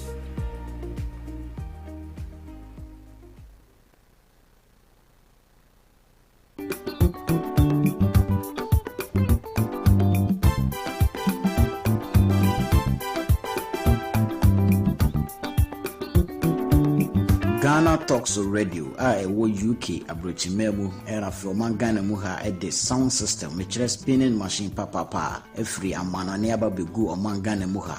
It is a year, we engagement, we wedding, we birthday party. Political parties are more rally, some way sorry, more crusade. So we'll book carnival or any kind of event. Now we'll pay spinning machine papa a boa sound in the moon at the dia any may come for GTR sounds at the MAO. Your live band in so our tones at the frame, ye beat me ababeboa. Ama ujumedia woody and so at me I come up.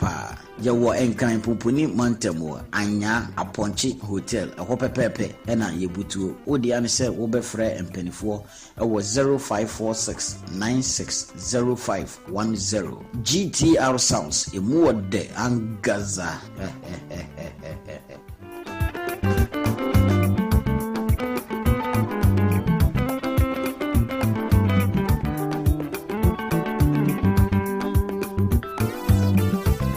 This is Ghana Talks Breakfast Show, your morning companion. This is Ghana Talks Breakfast Show, your morning companion.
Good morning to you once again, and you are welcome to the Ghana Talks Breakfast Show right here on Ghana Talks Radio. You're welcome to the second segment of the Ghana Talks Breakfast Show. This is your favorite online radio station. This is actually the only online radio station you can carry along wherever you go. All you need to do is just download the app or just log on to www.GhanaTalksRadio.com and you're good to go. Remember that you are streaming live on Facebook at Ghana Talks Radio, on YouTube at Ghana Talks Radio, and also on X at Ghana Talks Radio. Do also log on and send in your comments. Let's get interactive right here on the second segment of the Ghana Talks Breakfast Show. Yes, as you know it, on the second segment, we bring along knowledgeable guests who are going to be delving into the topic for discussion this morning. And this morning we have our regular Prodigal Thursday guest, Mr. Dubik Ganib. Stephen, who is a social commentator. Hey, I nearly said any. Yeah, some maybe it's a calling. No, you don't know. Maybe God wants you to be an NDC communicator. Good morning to you, Mr. Dubik. Good morning. You are welcome to the Ghana Talks Breakfast Show. Thank you. If it is a calling, I've not heard it yet. You've not heard it yet? No. So are we the only people hearing it? You are the only people hearing it. Oh, I'm not the MPP people. I know. And they if they want to call me, they know where to find me. They know where to find you. Yes. How can they find you? I'm not difficult to find now. Even if they come to this studio, they will find me here. They'll find you. Yeah. You have my number. You me? I don't have your number. Okay. Then you have a PA here. No. This entire station has my number. So if anybody wants to reach me, if they reach out to Ghana Talks Radio, getting access to me wouldn't be difficult. You get it? So does that mean that I'm not some kind of ghost that you need to appease the gods for me to appear? Oh, I see. So does that mean that if you get the opportunity to actually be a part of the communications team, you would actually respond to that call? You see, I'm not just looking at NDC alone. You're looking at NPP too. Yeah, it depends on the conditions. Some me I'm communicating. You don't know who I'm going to vote for.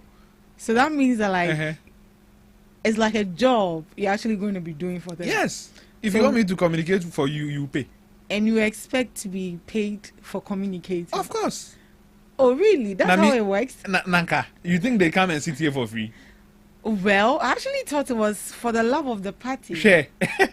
They send them data. They send them TNT. Really? As minimal as it is, they take it. So mine wouldn't be exceptional. Just that I will negotiate mine. I won't just say they should give me whatever they want. I will negotiate it. Oh, I see. Oh, I know. I know they give them tips, but I actually didn't know they don't come to sit here it's for free. more or less like a big deal that they actually take money. Some of these guys, you meet them and you ask them what they do for a living, and they tell you they are politicians. Politician is not employment. All? Yeah, politician is not an employment. It's not an employment. Yeah. But people are actually being paid for that. We have. You are being paid for a minister. You are being paid for an MP, not for being a politician. There are politicians who are sitting at home. Who pays them?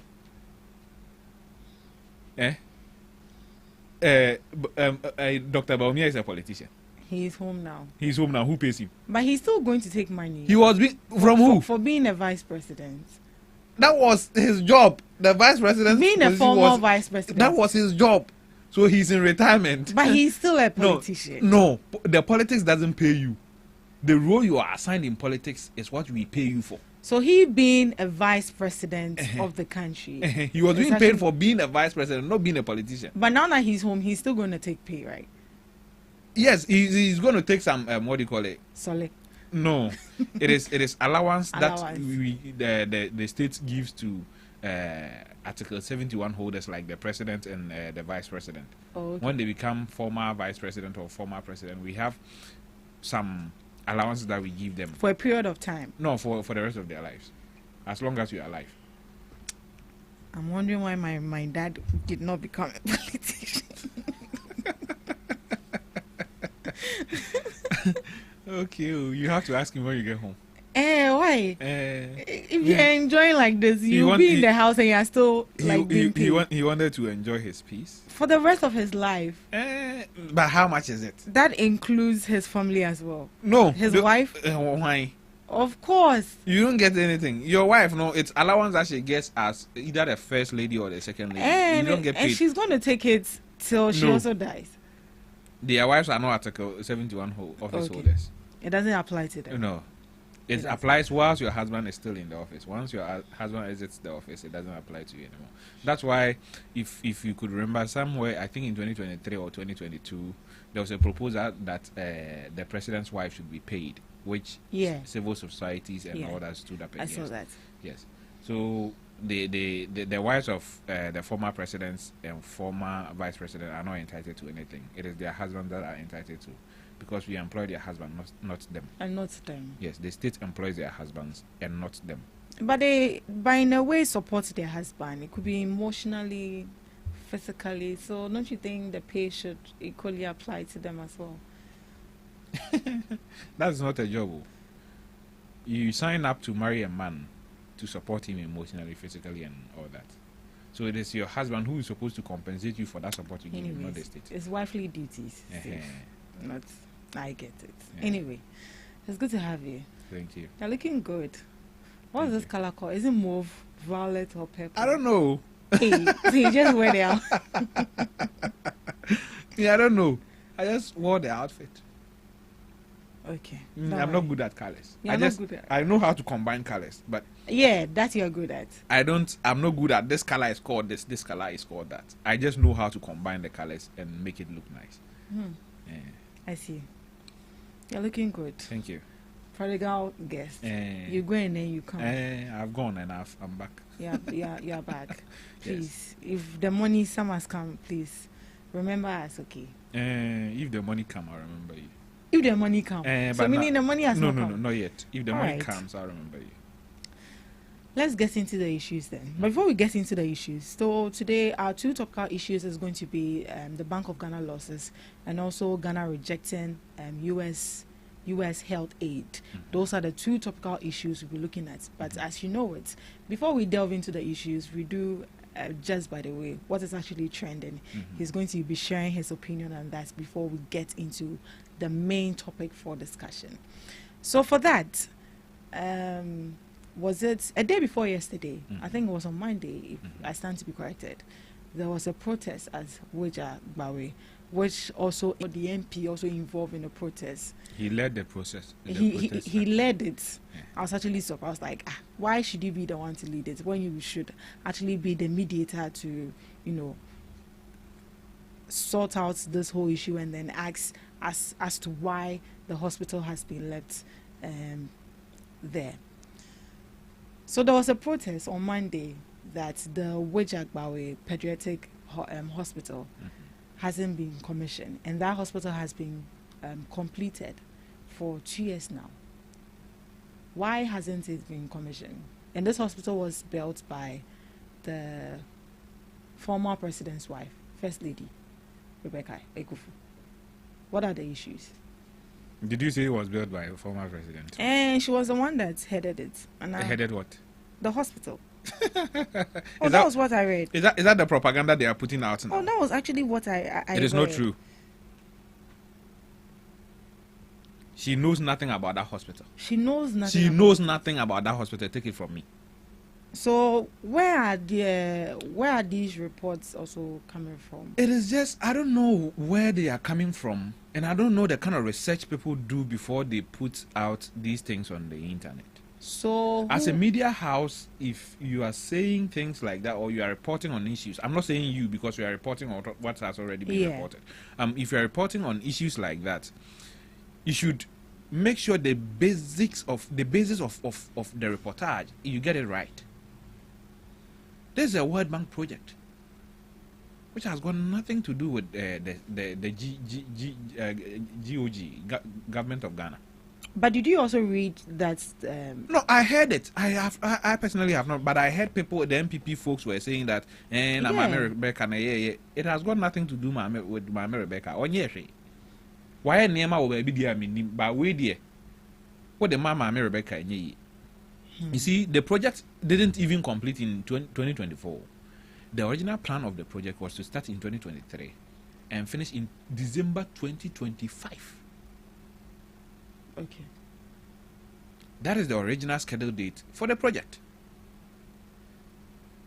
And then, whilst the project was going on, the World Bank decided to do an audit into procurement, and they realized that the health ministry that they were liaising with, which was head by Okoboy at that time, I'm not saying he did it, but people in his office in charge of procurement has helped in raping the purse of the World Bank by the equipment, inflating the cost of the equipment by 11 times. 11 times. So World Bank decided to suspend funding of the project. So there were no funds coming from the World Bank anymore. Then the contractor also decided that I will not hand over since I have not been paid by the World Bank. So this is the issue confronting that hospital. So is the MP telling me that he didn't know this? If he didn't know this, then he's incompetent. People of wages shouldn't vote for him anymore. I'm sorry to say this, but if the MP didn't know these issues, then he doesn't have any business being an MP for Wejagbawe.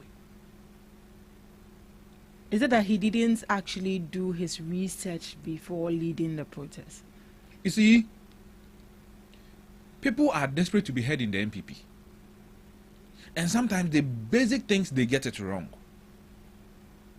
You are a member of parliament, not an ordinary citizen. Exactly. You have access to the Minister of Health. He's also a member of parliament. You can go to his office without even knocking. So what due diligence? If your people were agitating, what was the response you carried from the minister to your people? Did you just go there and tell them that, oh, Minister, and did you also go there to tell them that these are the challenges?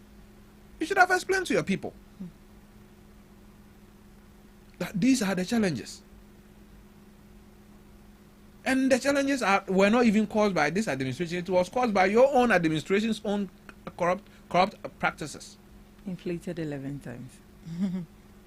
Are there 1,000? No? What's there 12,000? And the World Bank, they are not dumb. Unlike, I wouldn't say unlike Ghanaian politicians, they do due diligence. You won't just come and tell them that this thing caused that, and for that matter, they should release the funds to you to go and pay. They will also go back, do their due diligence before they release the money to you. And that's the reason why that hospital is still there, not operationalized. Now we need money to pay the contractor before he hands over. These are issues that I think that the MP should have addressed, told his own people, and not waste their time and making us discuss this thing this morning. It doesn't make sense to me. I think that his youthful exuberance sometimes is too much. He should exercise some restraint. And you don't want to boo boo in parliament.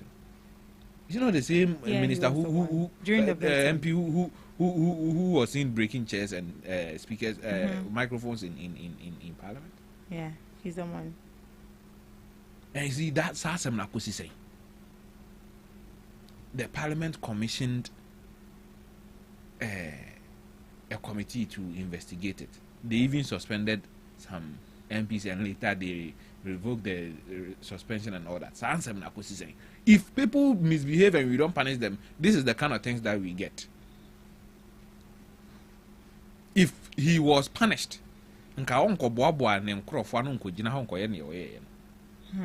was he demonstrating to the World Bank, or demonstrating against the World Bank, or demonstrating against the government?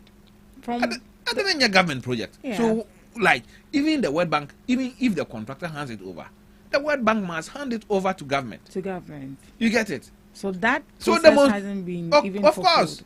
Na say the Kufu Addo no crop we pay fancy.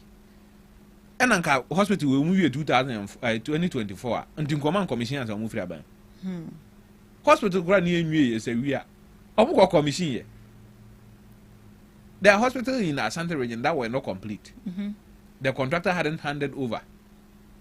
There were no electricity at the place, but yesterday they went and commissioned it. They went to commission. So what makes them? Why are they thinking that if they had finished this hospital in 2024, they would have gone home without commissioning it? Well, the Ministry of Health has actually replied to the protest. The Ministry of Health has explained why the Wejagbawe Children's Hospital has yet to begin operations following a protest at the facility on May 5th, 2026. In a statement on May 5th, 2026, signed by the ministry spokesperson, Tony Goodman, the ministry said the hospital is a World Bank-funded project which started in 2023 and was expected to be completed in December 2025. It said the project hit a setback in 2024 after the World Bank raised concerns about procurement processes. However, in 2024, the World Bank raised concerns about misprocurement, which included inflated cost of medical equipment up to about 11 times the actual price, the statement said. According to the ministry, the development led to the World Bank's decision not to settle outstanding payments related to the project. As a result, the World Bank declined its settle all the outstanding payments. The ministry explained that the ministry explained that although it has taken steps to commission the hospital, the contractor halted the process. However, the contractor subsequently halted this process, insisting that all outstanding issues be fully resolved before granting access to the hospital. The ministry assured the public that efforts are ongoing to resolve the challenges and make the facility operational. So this is it. So if just as you said. If the MP knows this, then what is the fuss about? What is the noise about this whole thing leading people to go there to demonstrate? Is it to also enhance his own popularity or something? Because I don't get it. This whole demonstration thing doesn't make sense to me. It doesn't. And I've tried to understand how things are with that hospital. And this is what I got. This exactly what you read is what I also got. So I don't get it. Fans na any day and or demonstration. So what do you think the minister, the MP could have actually done better? If it was his people agitating, he could have gone ahead to look for this information if he didn't have it. You understand? And furnish his people with that information. But he didn't do that. And just decided that the best thing to do was to organize his people and then go there and then demonstrate. It doesn't make sense to me. I don't understand it. I don't understand it. As an MP, your credibility matters too. And sometimes, when one prepare more party in the courtroom, you get it. Nobody knew this. Nobody knew that there were corruption related to this project, which was supervised under his administration. But Rokofa Niema say ba Obama yakwako tutu and Niema shada kamunina be guabonting. You get it? You are just exposing yourself and making your party more unpopular. You see, I don't get it. I don't understand why the MPP seems so desperate. To be very honest with you, I don't understand it. This is desperation. They are desperate to make the government unpopular. They are desperate to find fault with the new administration, which I don't understand. If Ghanaians will vote for you, it's not about the noise. It's not about the desperation that you show. It's about showing that you have credible and alternative solutions to our problems. It's not about organizing demonstration here, standing here, saying this. Like, sometimes I don't want to use the word senseless, but they make arguments that you don't understand. You try to find the logic in it, but you never get. What was the logic in this demonstration?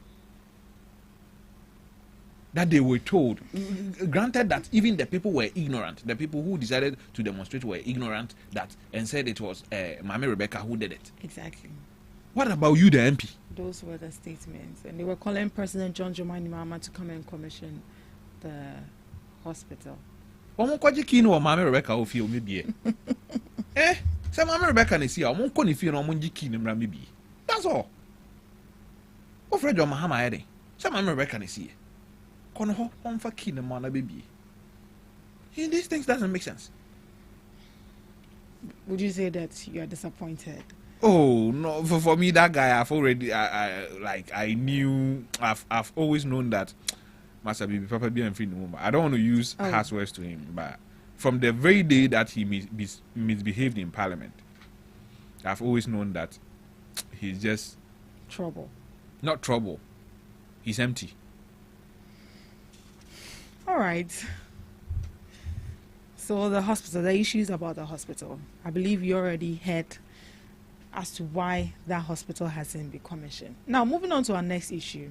This actually has to do with Marcus Abuaje. Dennis. He said he has directed all new patriotic party communicators to go after anyone who attacks the vice president, Dr. Mahmoud Bawumia, in this era. Is that not him calling for violence? No. Me the nyamia se pass papa sesa midi. I mean, first name will say. Yeah, wo me to me Dennis. Oh yeah.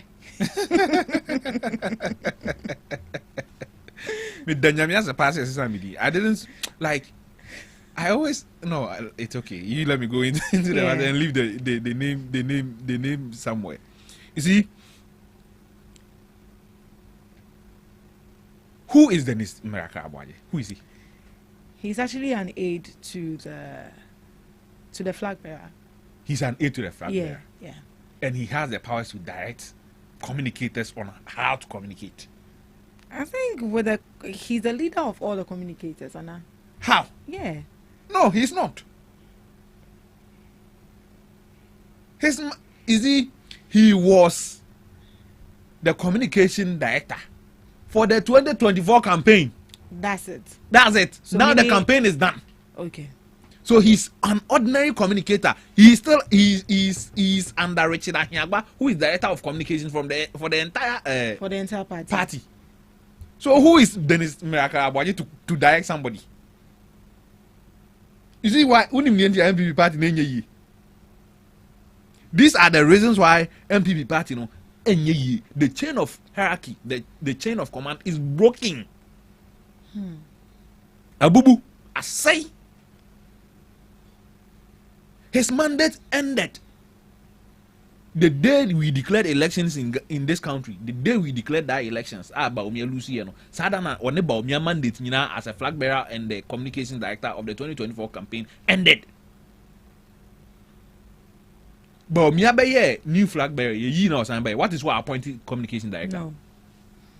Has he also communicated that the team in place in 2024 on one in 2025 yana? No, he has not communicated that. So as far as I'm concerned, Dennis Miracle Abuaje or whatever his name is called has no authority to command anybody or communicate or tell anybody what to say. Granted, even if he was the communication director of the party, do you know the problem with this kind of directive? You see? What is the problem? The problem with this kind of directive is that NDC won't have anything to do. When they come, the only thing they'll have to do is just say something negative about Baumia. And you see, the entire discussion will shift from what NDC is doing bad to a banter. You get it? But right now, MPP needs the space to communicate what they can do more than the NDC. You get it? Yeah. The NDC, when we kwanya wa ablekuma fo na hu kwana NDC yi no. Wo mutu nsuo ablekuma ha and amanfo na hu nsuo na NDC etu no. So they don't need to communicate exceptionally for people to buy in what they are doing, because the people are witnesses to what they are doing. They see. You only defend something you cannot. You only defend when it comes to political achievement. When it comes to the things that people cannot see. Now you can't ablikuma. I think me can't say NDC na ekwan. Now the only say NDC ekwan. So NPP needs the space more. So it is senseless for anybody to say that instead of communicating what MPP should do and highlighting the flaws of MPP and NDC, they will use that time to fight communicators for attacking their flag bearer. For what it's worth, when they attack by a politics in Ghana, who started it? Who started the name calling? Baumia started calling people incompetent. Na lie? So when he was calling people incompetent, he what did he think that he was? No, to call people out, and when it is time for you to call you out, he said they shouldn't call you out. Really? He doesn't even know communication in the first place. If this is how he thinks, if this is how Dennis Meraka thinks that the effective way of communicating is to attack people who speak ill about you, then he doesn't understand communication. You see, people attacked John Mahama, called him all sorts of names. What happened in 2024? Did you see any NDC communicator attacking people for calling John Mahama incompetent? What they did was they laid out the facts for the Ghanaian people to judge if the man is truly incompetent or not. And what did the public do? They judged, and then it appeared that the Ghanaian people who saw or believed Bawumia when he said Mahama was incompetent didn't believe him anymore in 2024 because the fact they had known the fact, and this wasn't achieved through attacks on the opposition. I mean, if I were an NDC communicator, when I meet Miracles Abwaji on any setting, we are coming to discuss issue. The first thing I'll just say when I open my, oh, who is Bawumia? That incompetent one, and I'll keep quiet. I won't say anything again. And I'll he will just be ranting and leave the issues. At the end of the day, the people who use the big push, the rules that the big push is supposed to bring, they'll go there and vote. They will know. It's not about what you Miracles Abwaji will say. But what is that? It's about what the people feel. Right. But what exactly actually triggered his comments? I don't know. Me, I think that it was a banter on radio, on TV between him and then the deputy, what do you call it? Is it Shemima? Yes, Shemima Muslim. Shemima. I think that triggered that whole incident was triggered by that. So me, this whole thing about what do you call it? Let's attack them for attacking our flag bearer. You see, your flag bearer knew what he was getting himself into, and nobody is attacking your flag bearer based on lies. So your flag bearer, his own words are what people are referring to him. For instance, the doom light and no campaign platform. So no say a friend is saying yes, all like in the say John Mahama doom so the che, Akufo-Addo doom so the enche. Now we are not flag bearer now, but Jina Hakachem said there was no doom so in 8 years. What are you telling me? I will ask you, because your flag bearer lacks credibility. But do you even think that even if people are even attacking your flag bearer, is that the right way to go about it? It is not. It is not. You see, the Ghanaian voter is discerning. That's why I cited the John Mahama, what do you call it, example for you in 2016. John Mahama suffered until the 2024 elections. He suffered the biggest defeat in electoral history in this country. It means that whatever people were saying about John Mahama, the populists, the voters believed. But with time, they came to understand that, hey, that's not how the man is. You get it? So they voted for him again. So you just have to explain what you've done in the past, the good things that you've done, admit the wrongs that you've done, and then propose a way forward, a better solutions to what we have now, and people will vote for you. You don't have to insult or attack people for people to love your candidate or whatever. There are people who doesn't even vote based on development. They vote based on peace. Their peace of mind. Or no, he can afford anything into development. No, or Ghana ha and maybe any time I'll bet me off on the passport. Sorry, and then what an American. That kind of person say what the radios who are or casa becano and a bemananya irish mu say nipe or yasum vieni my kotwaba man. How did that Hamas win elections in this country? Exactly. How did Atamios win elections in this country? He won by being humble. When Akufo-Addo was tagged arrogant, how did he win? He changed. He rebranded. Went to Israel. Placed his hand on the Wailing Wall. Mobro home for and all that. And became president in 2016. You get it? So if it is your style to fight fire with fire, then in the end everything will be bent and you have nothing left. And you have nothing left. This is still the Ghana Talks Breakfast Show. Remember that you're streaming live on Facebook at Ghana Talks Radio, on YouTube at Ghana Talks Radio, and also on X at Ghana Talks Radio.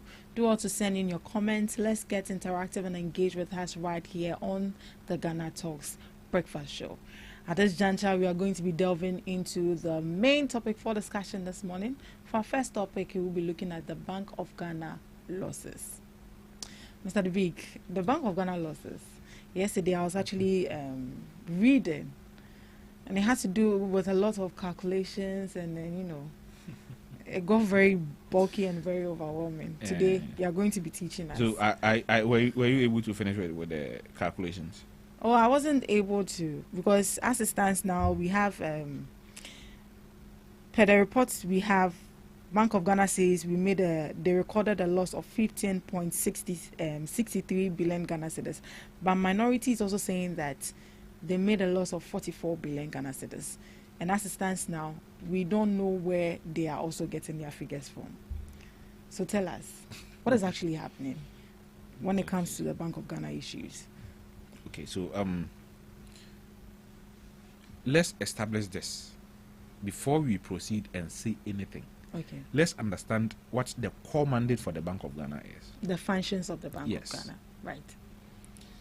The core mandate of the Bank of Ghana is to maintain price stability. This means keeping inflation low. Low.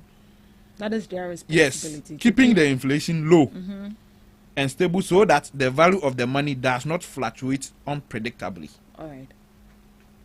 Are there other functions? Are they doing it? This is the core mandate. All right. You can ask Google, you can ask ChatGPT, this is the only mandate they'll give you. The other, when you say core, it means the most important. Yeah. There are other mandates, but those mandates are not as very important as this one. This is their focus. This is their basic responsibility. The rest are regulatory, like regulating the banking sector, the financial sector, and all that. Those things are not their core mandate. This is their core mandate. This is what they are supposed to do. Have we achieved that? What is the rate of inflation right now? 3.42. As of updated yesterday, it was 4. It was 4. 4%. Okay. What is our exchange rate? Fairly stable. Very stable, not fairly, very stable. You get it for the past 1 year to 2 years now. We've seen a stable exchange rate. About 10. The furthest that it has gone is 11 and 12. And 12. That is interbank. I'm not talking about the Abuchi. The Abuchi, the one in the business, so Pano Akwaji, no, the amount 13 and 14. You know, you're awesome. You get it? If you look at these things, if you look at these mandates, the mandates that the Bank of Ghana have, and what they've been able to do, then the loss is a necessary evil. You think it's necessary? It is. How else could you have achieved all this without the loss? Has the minority proposed that? Has the minority told us how we could have achieved a lower inflation, made our currency stable without losses? Have they proposed that? Have you heard any of them say anything?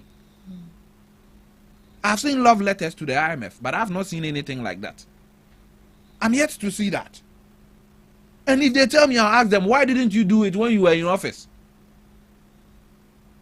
You were in office from 2021 up to 2024. That is when we experienced, the Bank of Ghana experienced its worst times. Why didn't you implement these things that you claim you want to implement now? Were they not in the books, the economic books that you read and call yourself economics? Were they not in the accounting books that you were reading? But that aside, let's go into the figures properly. You know I'll do that, right? Of course. Let's go into the figures properly.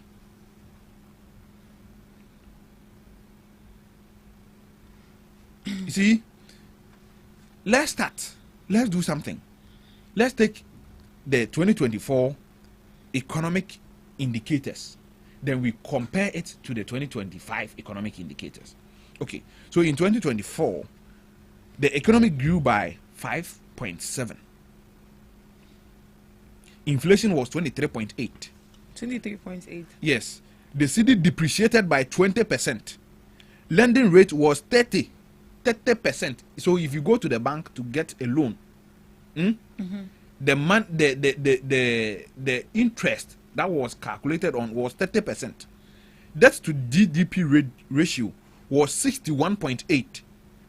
Fiscal deficit, which the law says 5%, was 7.9. The law says that our deficit, our budget deficit, shouldn't exceed 5% of the last year's revenue, but we were doing 7.9 at that time. Gross international reserves was 9.1 billion, which represented 4.1 month of import cover. 9 billion international reserves. No, it could only afford us 4 months of import cover.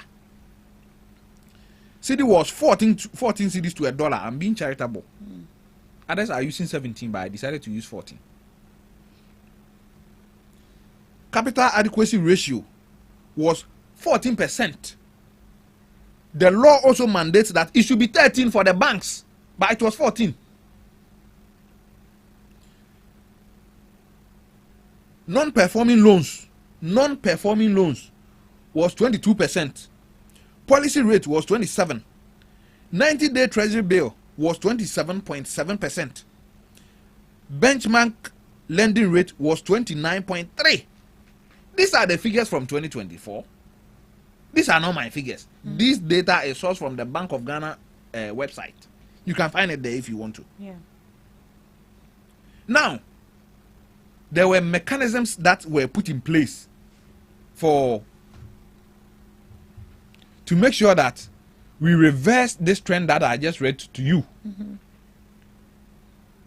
We decided to do a tight monetary policy, aggressive reserve accumulation program. That's why the gold board and things started buying the gold for the Bank of Ghana. The BOG asked mining companies to find designated bank to bring back foreign exchange. So you have to find a bank in Ghana that when you go and sell the gold out there, you bring the money into the bank so that the forex stays in the country. In the country. The Bank of Ghana asked people not to withdraw dollar over a certain percentage. This was to prevent the dollars moving from banking sector into the hands of Abochi. So if you withdraw some money, some percentage was charged. You get it? So for instance, I have $100,000 in the bank. I go there and I say I have $1 million in the bank. I go there and I decided I want to withdraw the $100,000. There was a 10% that was charged on top of it. So I pay, I think, $1,000 or $10,000 or something to the Bank of Ghana. So if I wasn't going to do business with it, I wouldn't just go and withdraw the money and go and give it to Abochi. The market sterilization to drain the excess liquidity. So you see, I'll get back to the 2025 numbers. But in 2020, 2021, 2022, 2023, the Bank of Ghana printed excess money into the system. Fiscal space. Okay. So we ended up having inflation at 54% and dollar over 17 cedis. So what did the Bank of Ghana decide to do in 2020? That was actually as a result of them printing excess money. So the Bank of Ghana in 2025 decided that let's take out the excess liquidity. The excess liquidity are with the banks. It is their money. It is my nyesika excess liquidity na wo me ho. And I made me hunu ya me de ntimi de akwa to bank. It is a Bank of Ghana person who use as liquidity in free system no more. It means that what's about bank no be Jesus Canada Koto Bank of Ghana. Right. How do they do it? They do it by borrowing that money, which will also attract interest. Interest on it. You get it? And the excess liquidity na what system no more. Bank of Ghana ebe fa free system no more. Obeba be jisika no every bank no as bosia. And the interest becomes debt on the books of Bank of Ghana. And here for an apprentice as can, and MPP administration apprentice as can. We wrote off 40 billion cedis. 40 billion cedis of the debt central government owed to Bank of Ghana because of DDP. Haircuts no nipa e so far kesepa of Ghana Bank of Ghana. We wrote off their debt, central government debt to Bank of Ghana 40 billion. Yeah, the pain so that money too is it's debt on the books of Bank of Ghana.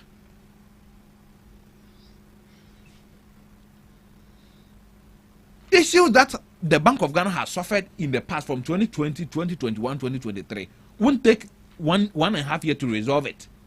It will take decades. If you do 20 years to resolve it, problems are come under the past administration. So if you sit on radio and you tell me that, or you sit on TV, organize press conferences and try to gaslight people, and NDC na ye, NDC na boka, why you not telling people say na ye de abina time na ye wa bamuno na ye the Bank of Ghana ka 40 billion ye shigu ye. So if that money, if that 40 billion cedis, as you mentioned, like Ashegu, who then is going to pay that you and I? Our taxes? We are supposed to liquidate Bank of Ghana to give, like, to sustain them. Yeah. Central government, you know, my and in the next 6 years, in the next 10 years, one the bay and share a cover a pesika momo, a momo de I become solvent. What you say? And the men know can ever come. And these debts are all contributing to the losses there. Yes, these debts are all contributing to the debts that we have today. And there's something called COI or something. IOC something. I've forgotten. So let me just explain what that is without even referring to the name itself. You see, Bank of Ghana building is you know. The value bet me $250 million a you get it? It is an asset of the Bank of Ghana. It is a value $250 million and now the next accounting year value ni so tia to say $240 million sa $10 million no has become debt on the books of Bank of Ghana. Do you get it? Yeah. And say value no so kosra it has become profit on the books of Bank of Ghana, but it is not physical cash. And yet physical money. Not physical cash. What you say? Yeah. So asset valuation has also contributed to the debt that we have today. And yet, ninyina na esi kaka. What you say?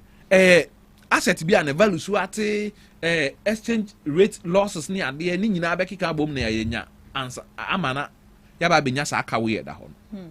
And I hear people say that it should be 34 billion. No, what do you call it?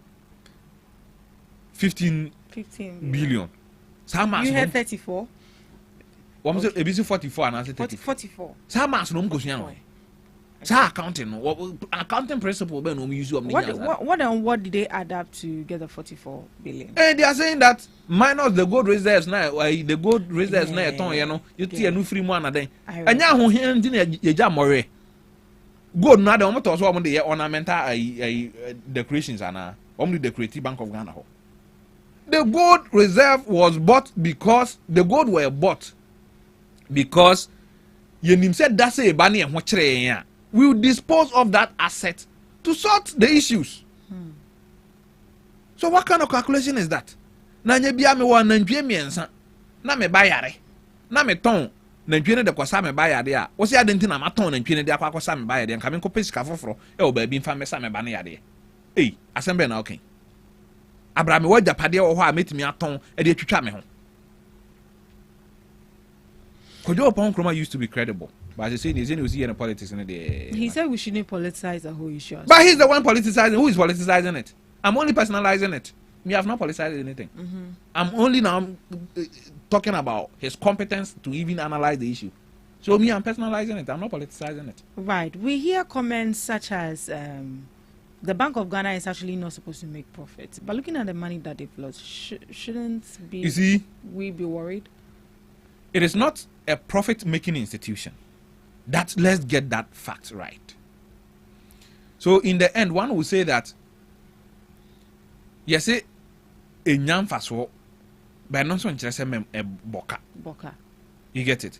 If there's anything that the managers of Bank of Ghana and the finance ministry or central government will do to avert these losses, they should do. You get it? Once the Bank of Ghana collapses, our economy is gone. You get it? So we have to do things in a way that we don't incur these losses consistently. Senka win about once a while and Kenya, but from 2021, Bank of Ghana bokasa bekane. At a point, Bank of Ghana made losses of 60 billion cedis, 60 billion, and the MPP in 2022. 60 billion under Kojo Nkrumah and then Amin Hunter as cabinet ministers. 60 billion. And why did we incur such a huge debt? We printed money. Right, yeah. After printing the money, we told them we couldn't pay. So we slashed 40 billion of the debt central government owed Bank of Ghana. So that time I catch on say oh, a overdraft, a bossian a central government. Ombetuya and omu save 40 billion guye. And the sankrofo ya wa no. E tren krata de koma IMF. Na IMF no ozu onim. IMF no ozu onim. Let me read what do you call it, the 2025 figures, report, yeah. And then I'll go into the IMF report for the 2025 year. Inflation reduced to 5.4%. At the end of 28, no. By 2025 December, now inflation was 5.4%. The cedi became the best performing currency, appreciating by 40%. At the end, depreciated by 30, no. After now, appreciated by 40.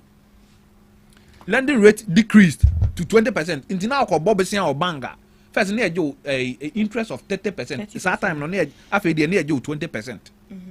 Debt to GDP now I'm 61.8, you know, ebe drew 45.3.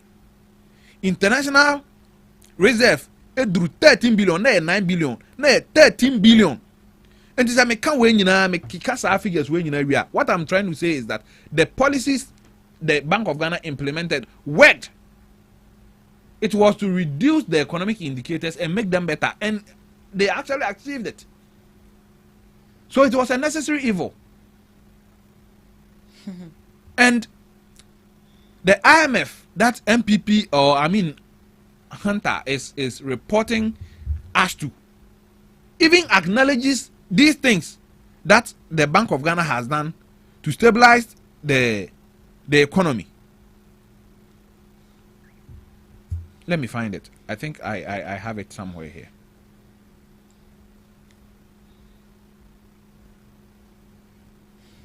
Okay, so these are the key points of what do you call it? The IMF report on the economy in 2025. The economy recovery, one key point, was improving. The IMF noted that Ghana's economy was recovering from its worst crisis in decades. Worst crisis in 2024. Worst crisis in decades. The economic growth performed better than expected, supported by the services and agriculture sector. Inflation was falling.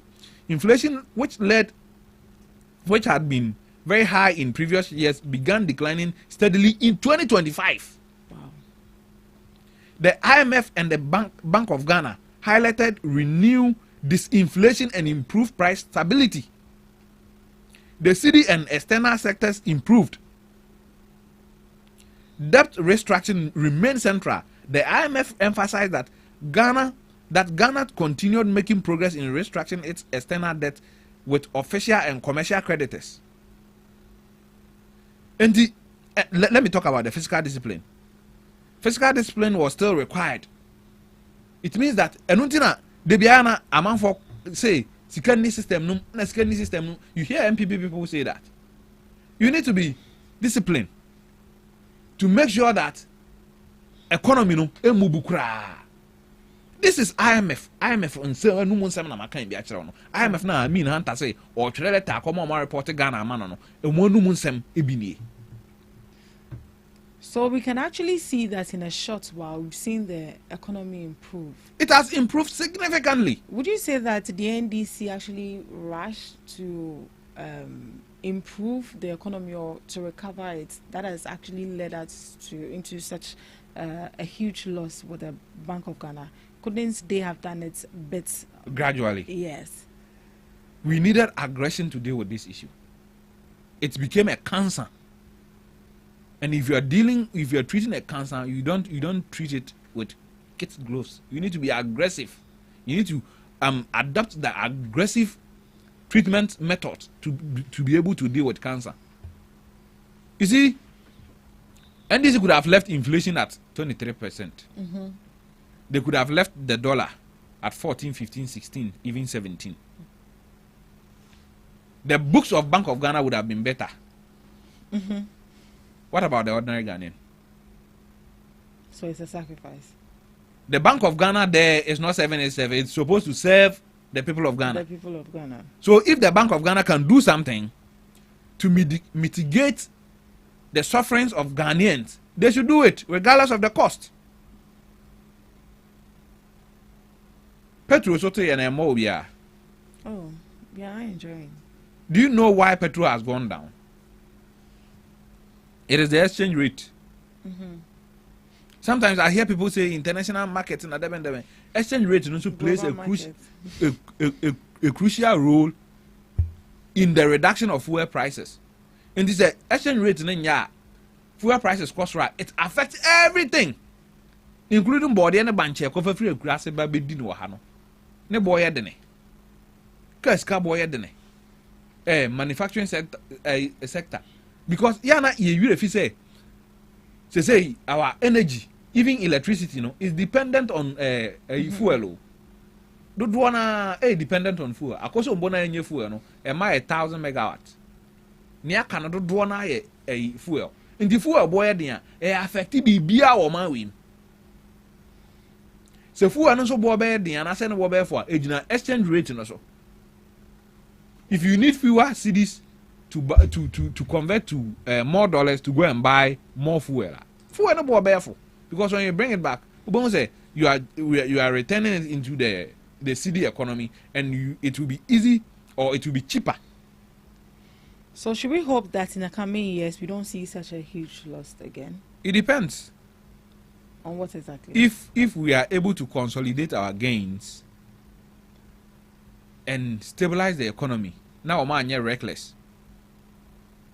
We shouldn't rush to go back to the bond market and borrow. That's the most that you see. The one thing I'll commend this administration for is that, do you know they are running this country doing the things they are doing without going to the international market for loans? For loans.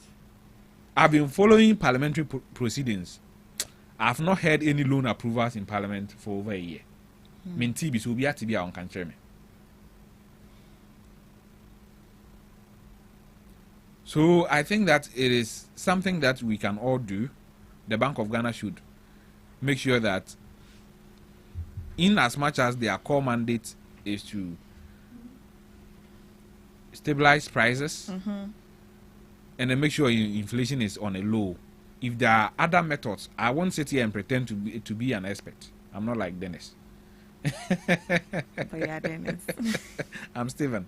I'm not like Dennis. I won't sit here and pretend to be an expert. But I'll sit here and say that if there's anything that they think that they can do to reduce or cut the losses, they should do and cut the losses. They should cut and make the Bank of Ghana stronger. Right. But how would they sustain it? That's why they have mechanisms like the Gold for Reserves, which they've entrusted to Gold Board to do. It's a good thing if we are able to sustain that for a very long time, cut losses in that sector. I think that it will work. Bank of Ghana issues. I think at this juncture, I'm actually satisfied with the explanation you've given. Do you have any last words on this particular topic before we move on to our next item? See, the last thing I'll have to say is that the same people who brought us here shouldn't be the ones talking. The same people who brought Bank of Ghana where it is shouldn't be the one talking. So if they have solutions, they should bring the solutions and stop complaining. Right. Should we debunk the 44 billion cedis the minorities raising? No, 44 have they shown you where they got that figure? They say that and I want ton gold now. Gold no so you kofa say yenton. We brought the gold reserve for these kind of situations that in case we find ourselves in such a situation, we will sell the gold and get ourselves out. And we did exactly that. Gold now than a ton worker. We bought the gold very cheap and sources were very high. And the Anton gold now worker. So what are they saying? The gold reserve that was disposed to mitigate, to cut down the losses. We didn't make losses on the gold sales. So what is this? Me oka miensa. Me okas miensa. Na makwaje bosia or bank. Na go through maybe no. Say mandria bosia na ebe chimi atum. Na me ton car no mu baako. E de go tua bosia na. Wo be ka che wo be da ka wo be sentimi aka sika na zebia me ton car no 10,000 ana 20 wo de emfa me ton car no 70,000. E na me de car wo bank 100,000. E na me 70,000 no kwate car no so bi. O kan car na wo be ka de he. Nye 30,000 na aka no. 30,000 na aka no na wo be ka ho ka. Like I said, let me so won't teach ti mama kind of bro for na tia say. I owe 100,000 cedis in the bank. I have 3 cars. And out of the 3 cars, I decided I'll sell the one that has value at 70,000 and use the 70,000 to go and then offset part of the debt. After I have paid the 70,000 to the bank out of the car sales, when you are calculating my debt, will you still add the 70,000 to the 30,000? That is what the minority is doing. The minority is still adding the cost of the gold that we use to offset some of the losses as part of the losses. Does that make sense? It doesn't make any sense to me. It doesn't. And no accountant would understand this kind of accounting. I'm not an accountant. But I know the basis of accounting. You are not an expert. I'm not an expert, but I know the basis of accounting. I know the small accounting principle that Legon taught me. I know that one. I have not forgotten about the accounting principles that Legon taught me. I know that one. And this answer no more Canada. Maybe no be amentiasi. But do you think that the Bank of Ghana has actually been transparent with us with the losses they've incurred? Yes, they have. You see, the funny thing is that the institution that did this is an audit report that we are talking about too. Yes. It has been audited and certified by the auditors. And don't you see that the minority raising the 44 is actually kind of like an insult to the institution that's actually audited the... They are just trying to muddy everybody's integrity and reputation in this country. As long as it will get people talking and it will get people on their side, they don't care what they are doing. The auditor, it didn't. The auditors who did this were not even what do you call it? The Auditor General, KPMG, an international accredited audit company. Yeah, did this audit, and you are there saying it should be 44. What kind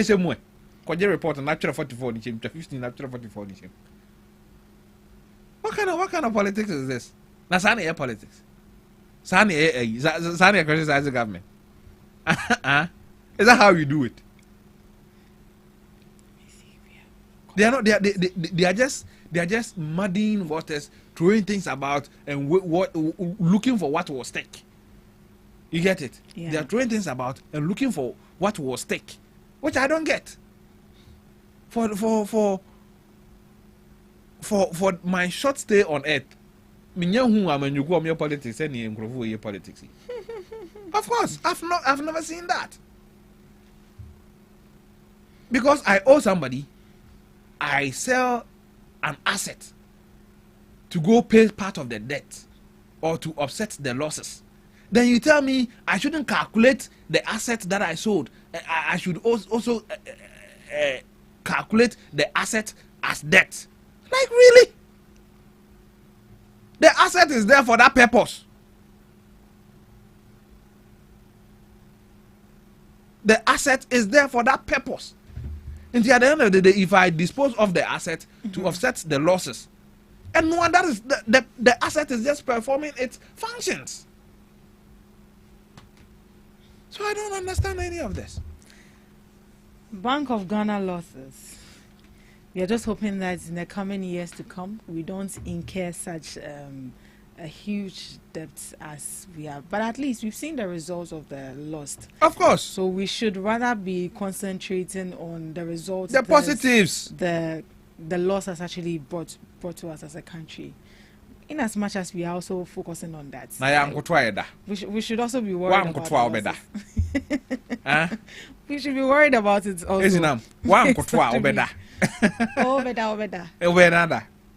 And they will try to collapse. No. Even now. If you don't bend down, you cannot sleep. What I say? If you just fall, you've collapsed. And on you get it. You are dying with that. So I always talk about opportunity costs and trade-offs. Exactly. A small accounting and economics. Legon taught me. Right.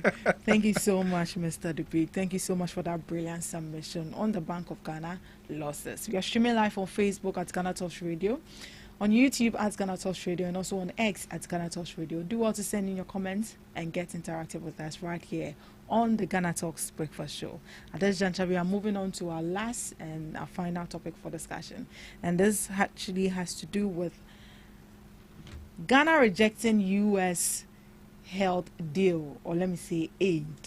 Ghana has actually rejected a 1.1 billion Ghana cedis. That is about 4% of our 2026 budget when it comes to the health sector. Looking at this amount of money, you just let it go. Why? Why did we have to let it go? I know I've read into the issues pertaining about we sharing our medical data, and also U.S. approved drugs bypass Ghana's FDA, and also a deal governed solely by U.S. law.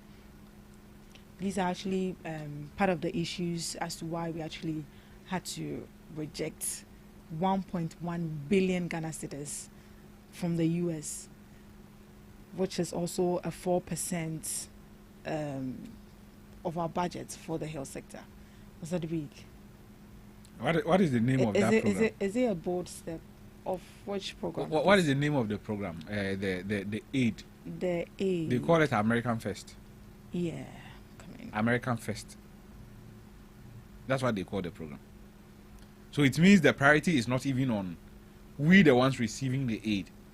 The priority is on America itself. You get it?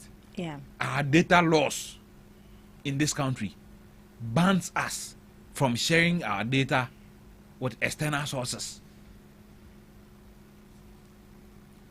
These are not just the issues. So it's not just about the data. They wanted us to bypass Parliament and sign this. They wanted this to be governed by American laws, not Ghanaian laws.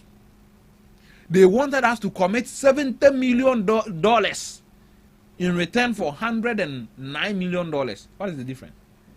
The difference is $39 million.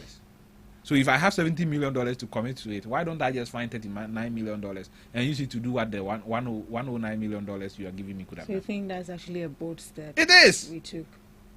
But looking at it is not just bold, it is reasonable and the most sensible step any government can take.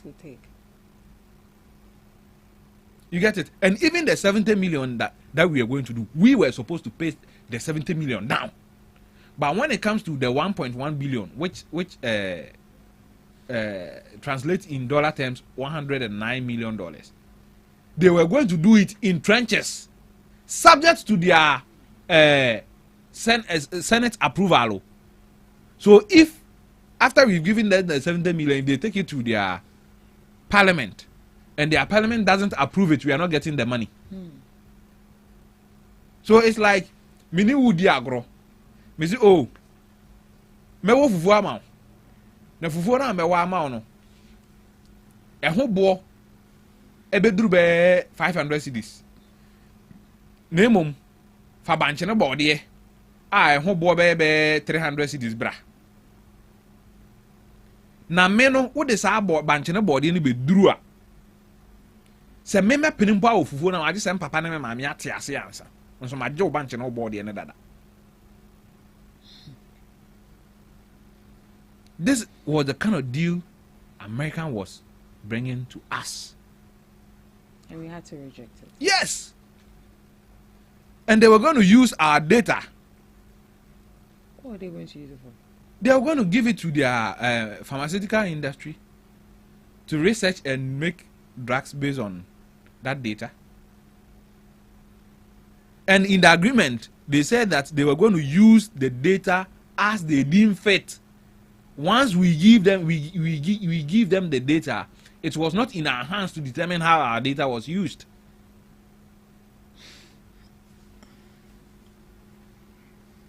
Which reasonable human being will sit down and sign this kind of contract, or go into this kind of agreement? If you do that, you've sold the sovereignty of your country for $109 million. $9 million. Is it worth it? Hell no. I won't allow myself to be used as a guinea pig for $109 million. Even if the $109 million, if it is coming to me as the big Ghanaian Stephen, I'll not allow myself to be a test subject of American pharmaceutical companies. Did we actually include this money as in like budgets for it? No. And if we didn't? No. I already told you that. I saw the news publication that is making that is saying it is 4% of our health budget. You see, that is. I saw that from Joy. Yes, it is kind of. I don't want to use the word mischievous, but it's misleading. Because the money was not going to come like at a go. So we're going to release it in trenches. So it could be, say, even this year, you get like $10 million out of the 109 it wasn't going to come in bulk.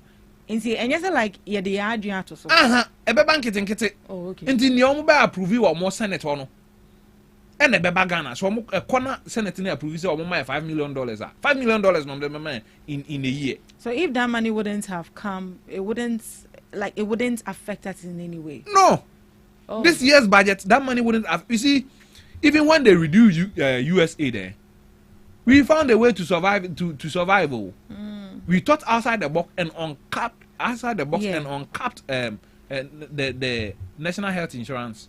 We uncapped it, and we are functioning as a country without the US aid. Yeah, would you say that's a good thing we actually did as a country to uncap that? All this while we had the solution in front of us.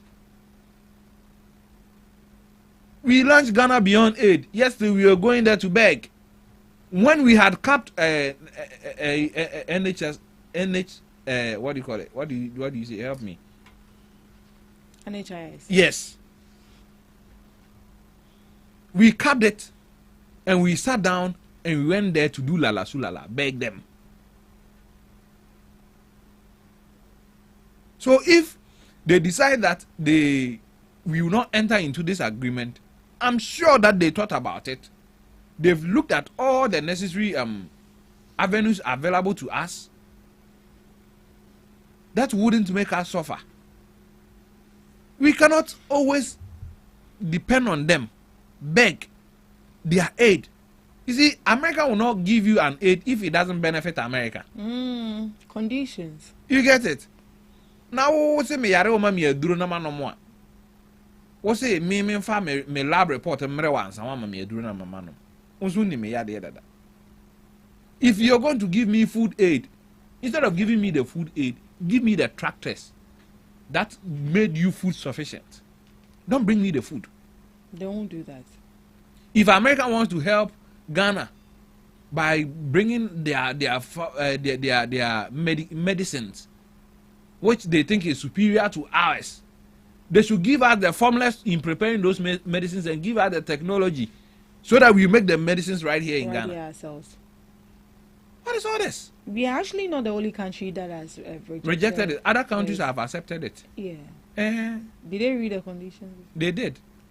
So but they what made them accept it? They felt that the benefits far outweighed the negatives. So the benefits.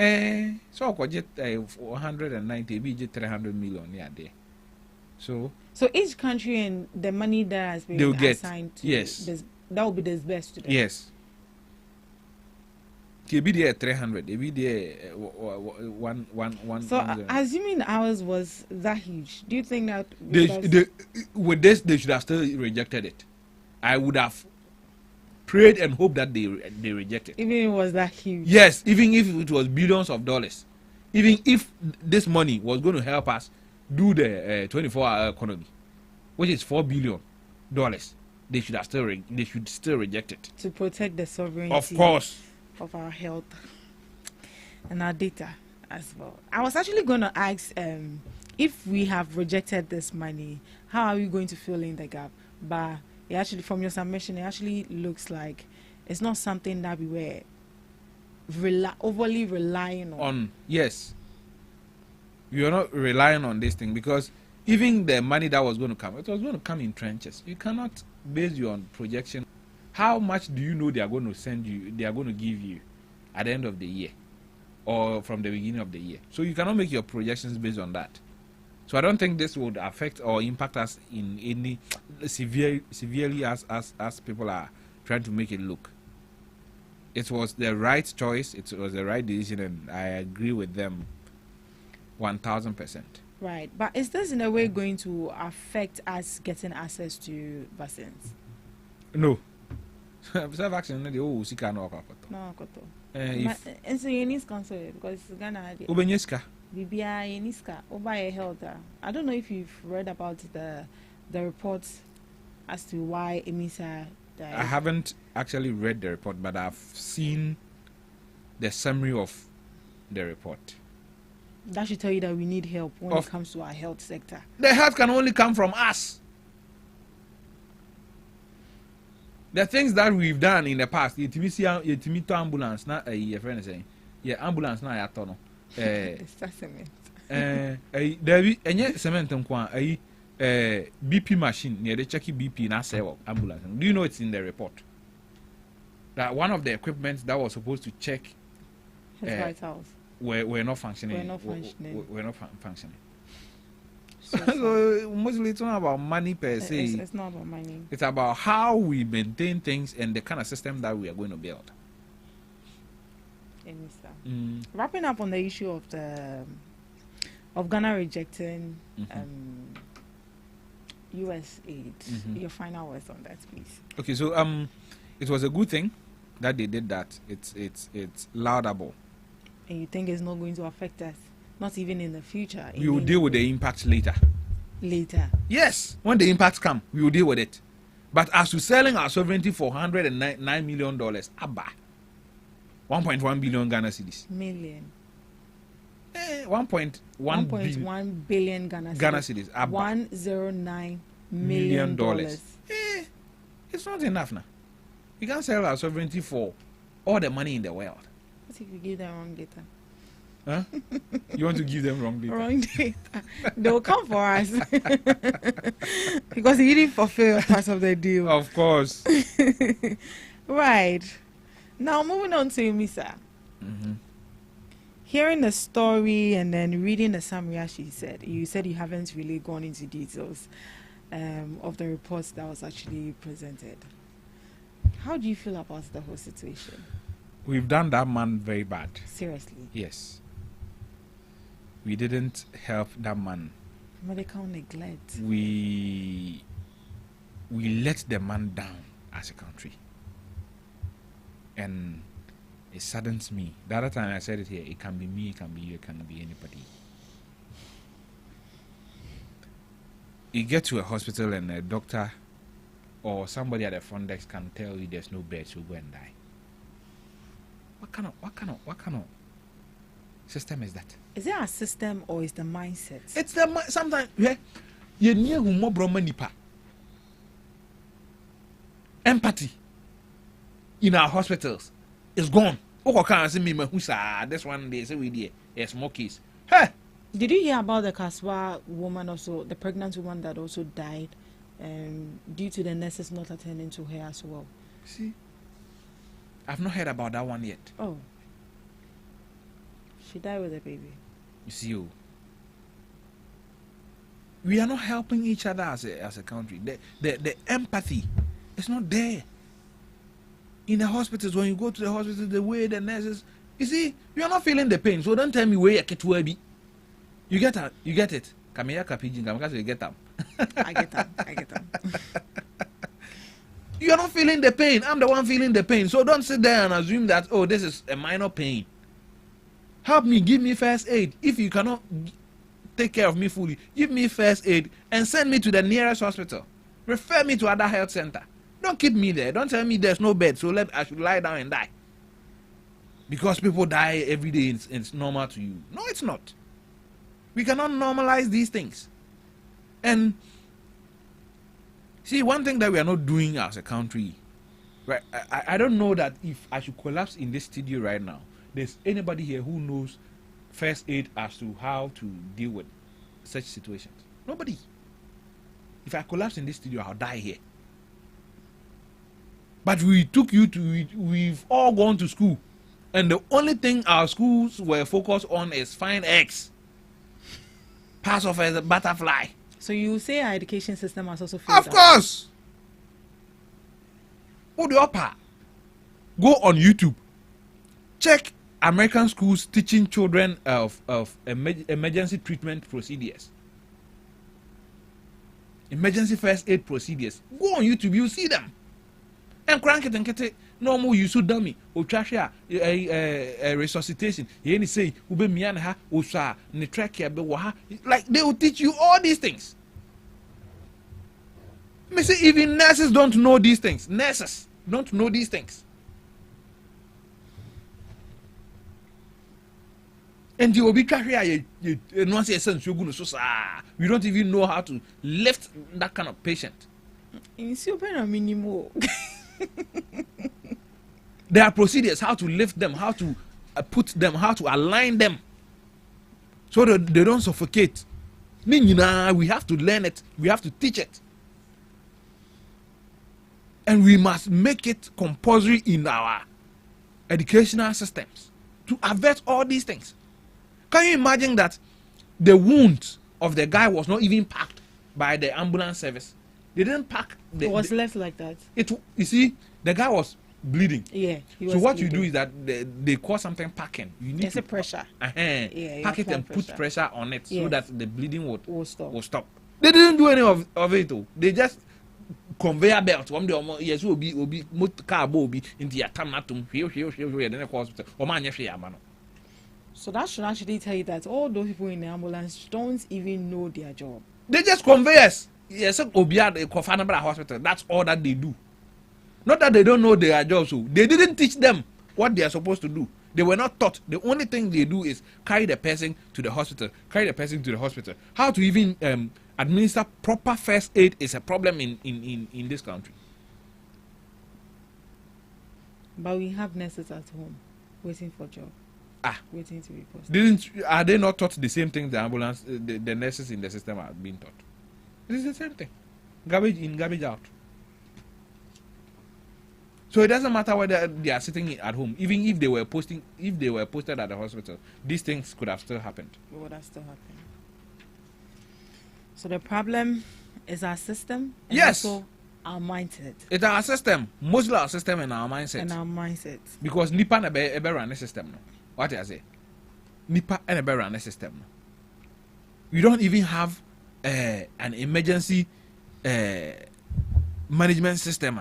Okay say ye for be free kwalebu and I say for be obi twahwe o ha ye hwe system no who say kwalebu am bed kwalebu doctor we o duty doctor we need duty ye need doctor we o ha ye need specialist we ye need be wo Ghana hasa. We should have a centralized system. We know wherever every specialist is.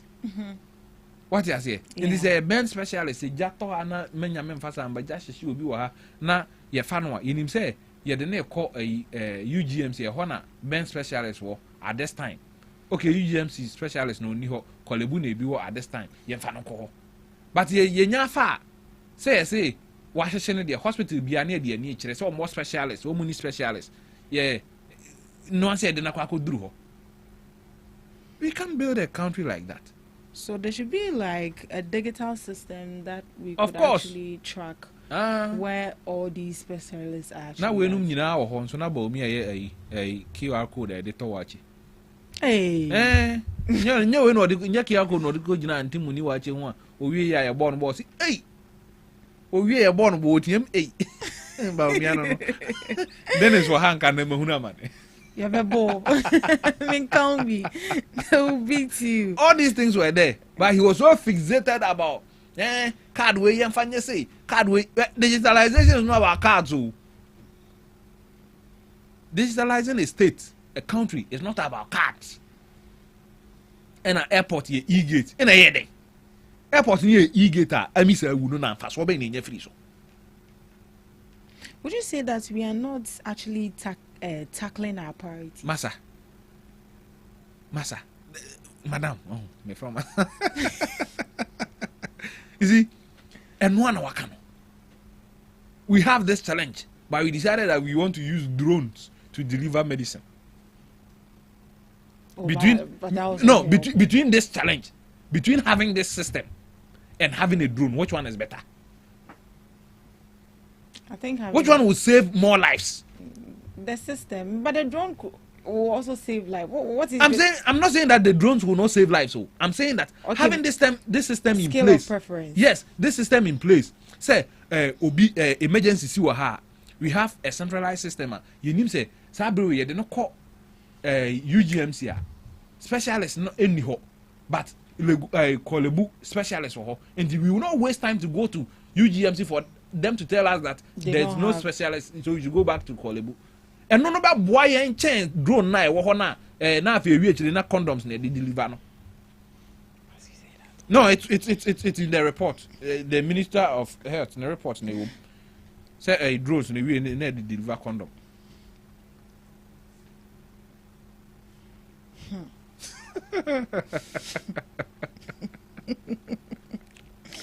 Mr. Dubik. Yes. It's been an interesting conversation right here on the GhanaTalks Breakfast Show. We are calling it a day. Your last words? We are grateful for life, and then we will continue to make our voices be heard, and then hope that things are done properly. We cannot fix all our problems today, nor tomorrow, but we just hope that we can accelerate it and then get it done as quickly as possible. We are just hoping that things are done properly. Thank you so much, Mr. Dubik, for joining us on the GhanaTalks Breakfast Show. We are hoping to see you next week. We pray you don't get missing. Next week? Yes, please. Okay, hopefully. Hopefully. Yes. If you don't come, we'll bail you. Okay, I hear. No problem. Thank you so much for joining us on the GhanaTalks Breakfast Show. We had such an interesting and a very educative and insightful conversation right here on the GhanaTalks Breakfast Show. Do well to join us same time tomorrow. Make sure you don't miss it. Do have a lovely day. Are you ready to amplify your business or brand's reach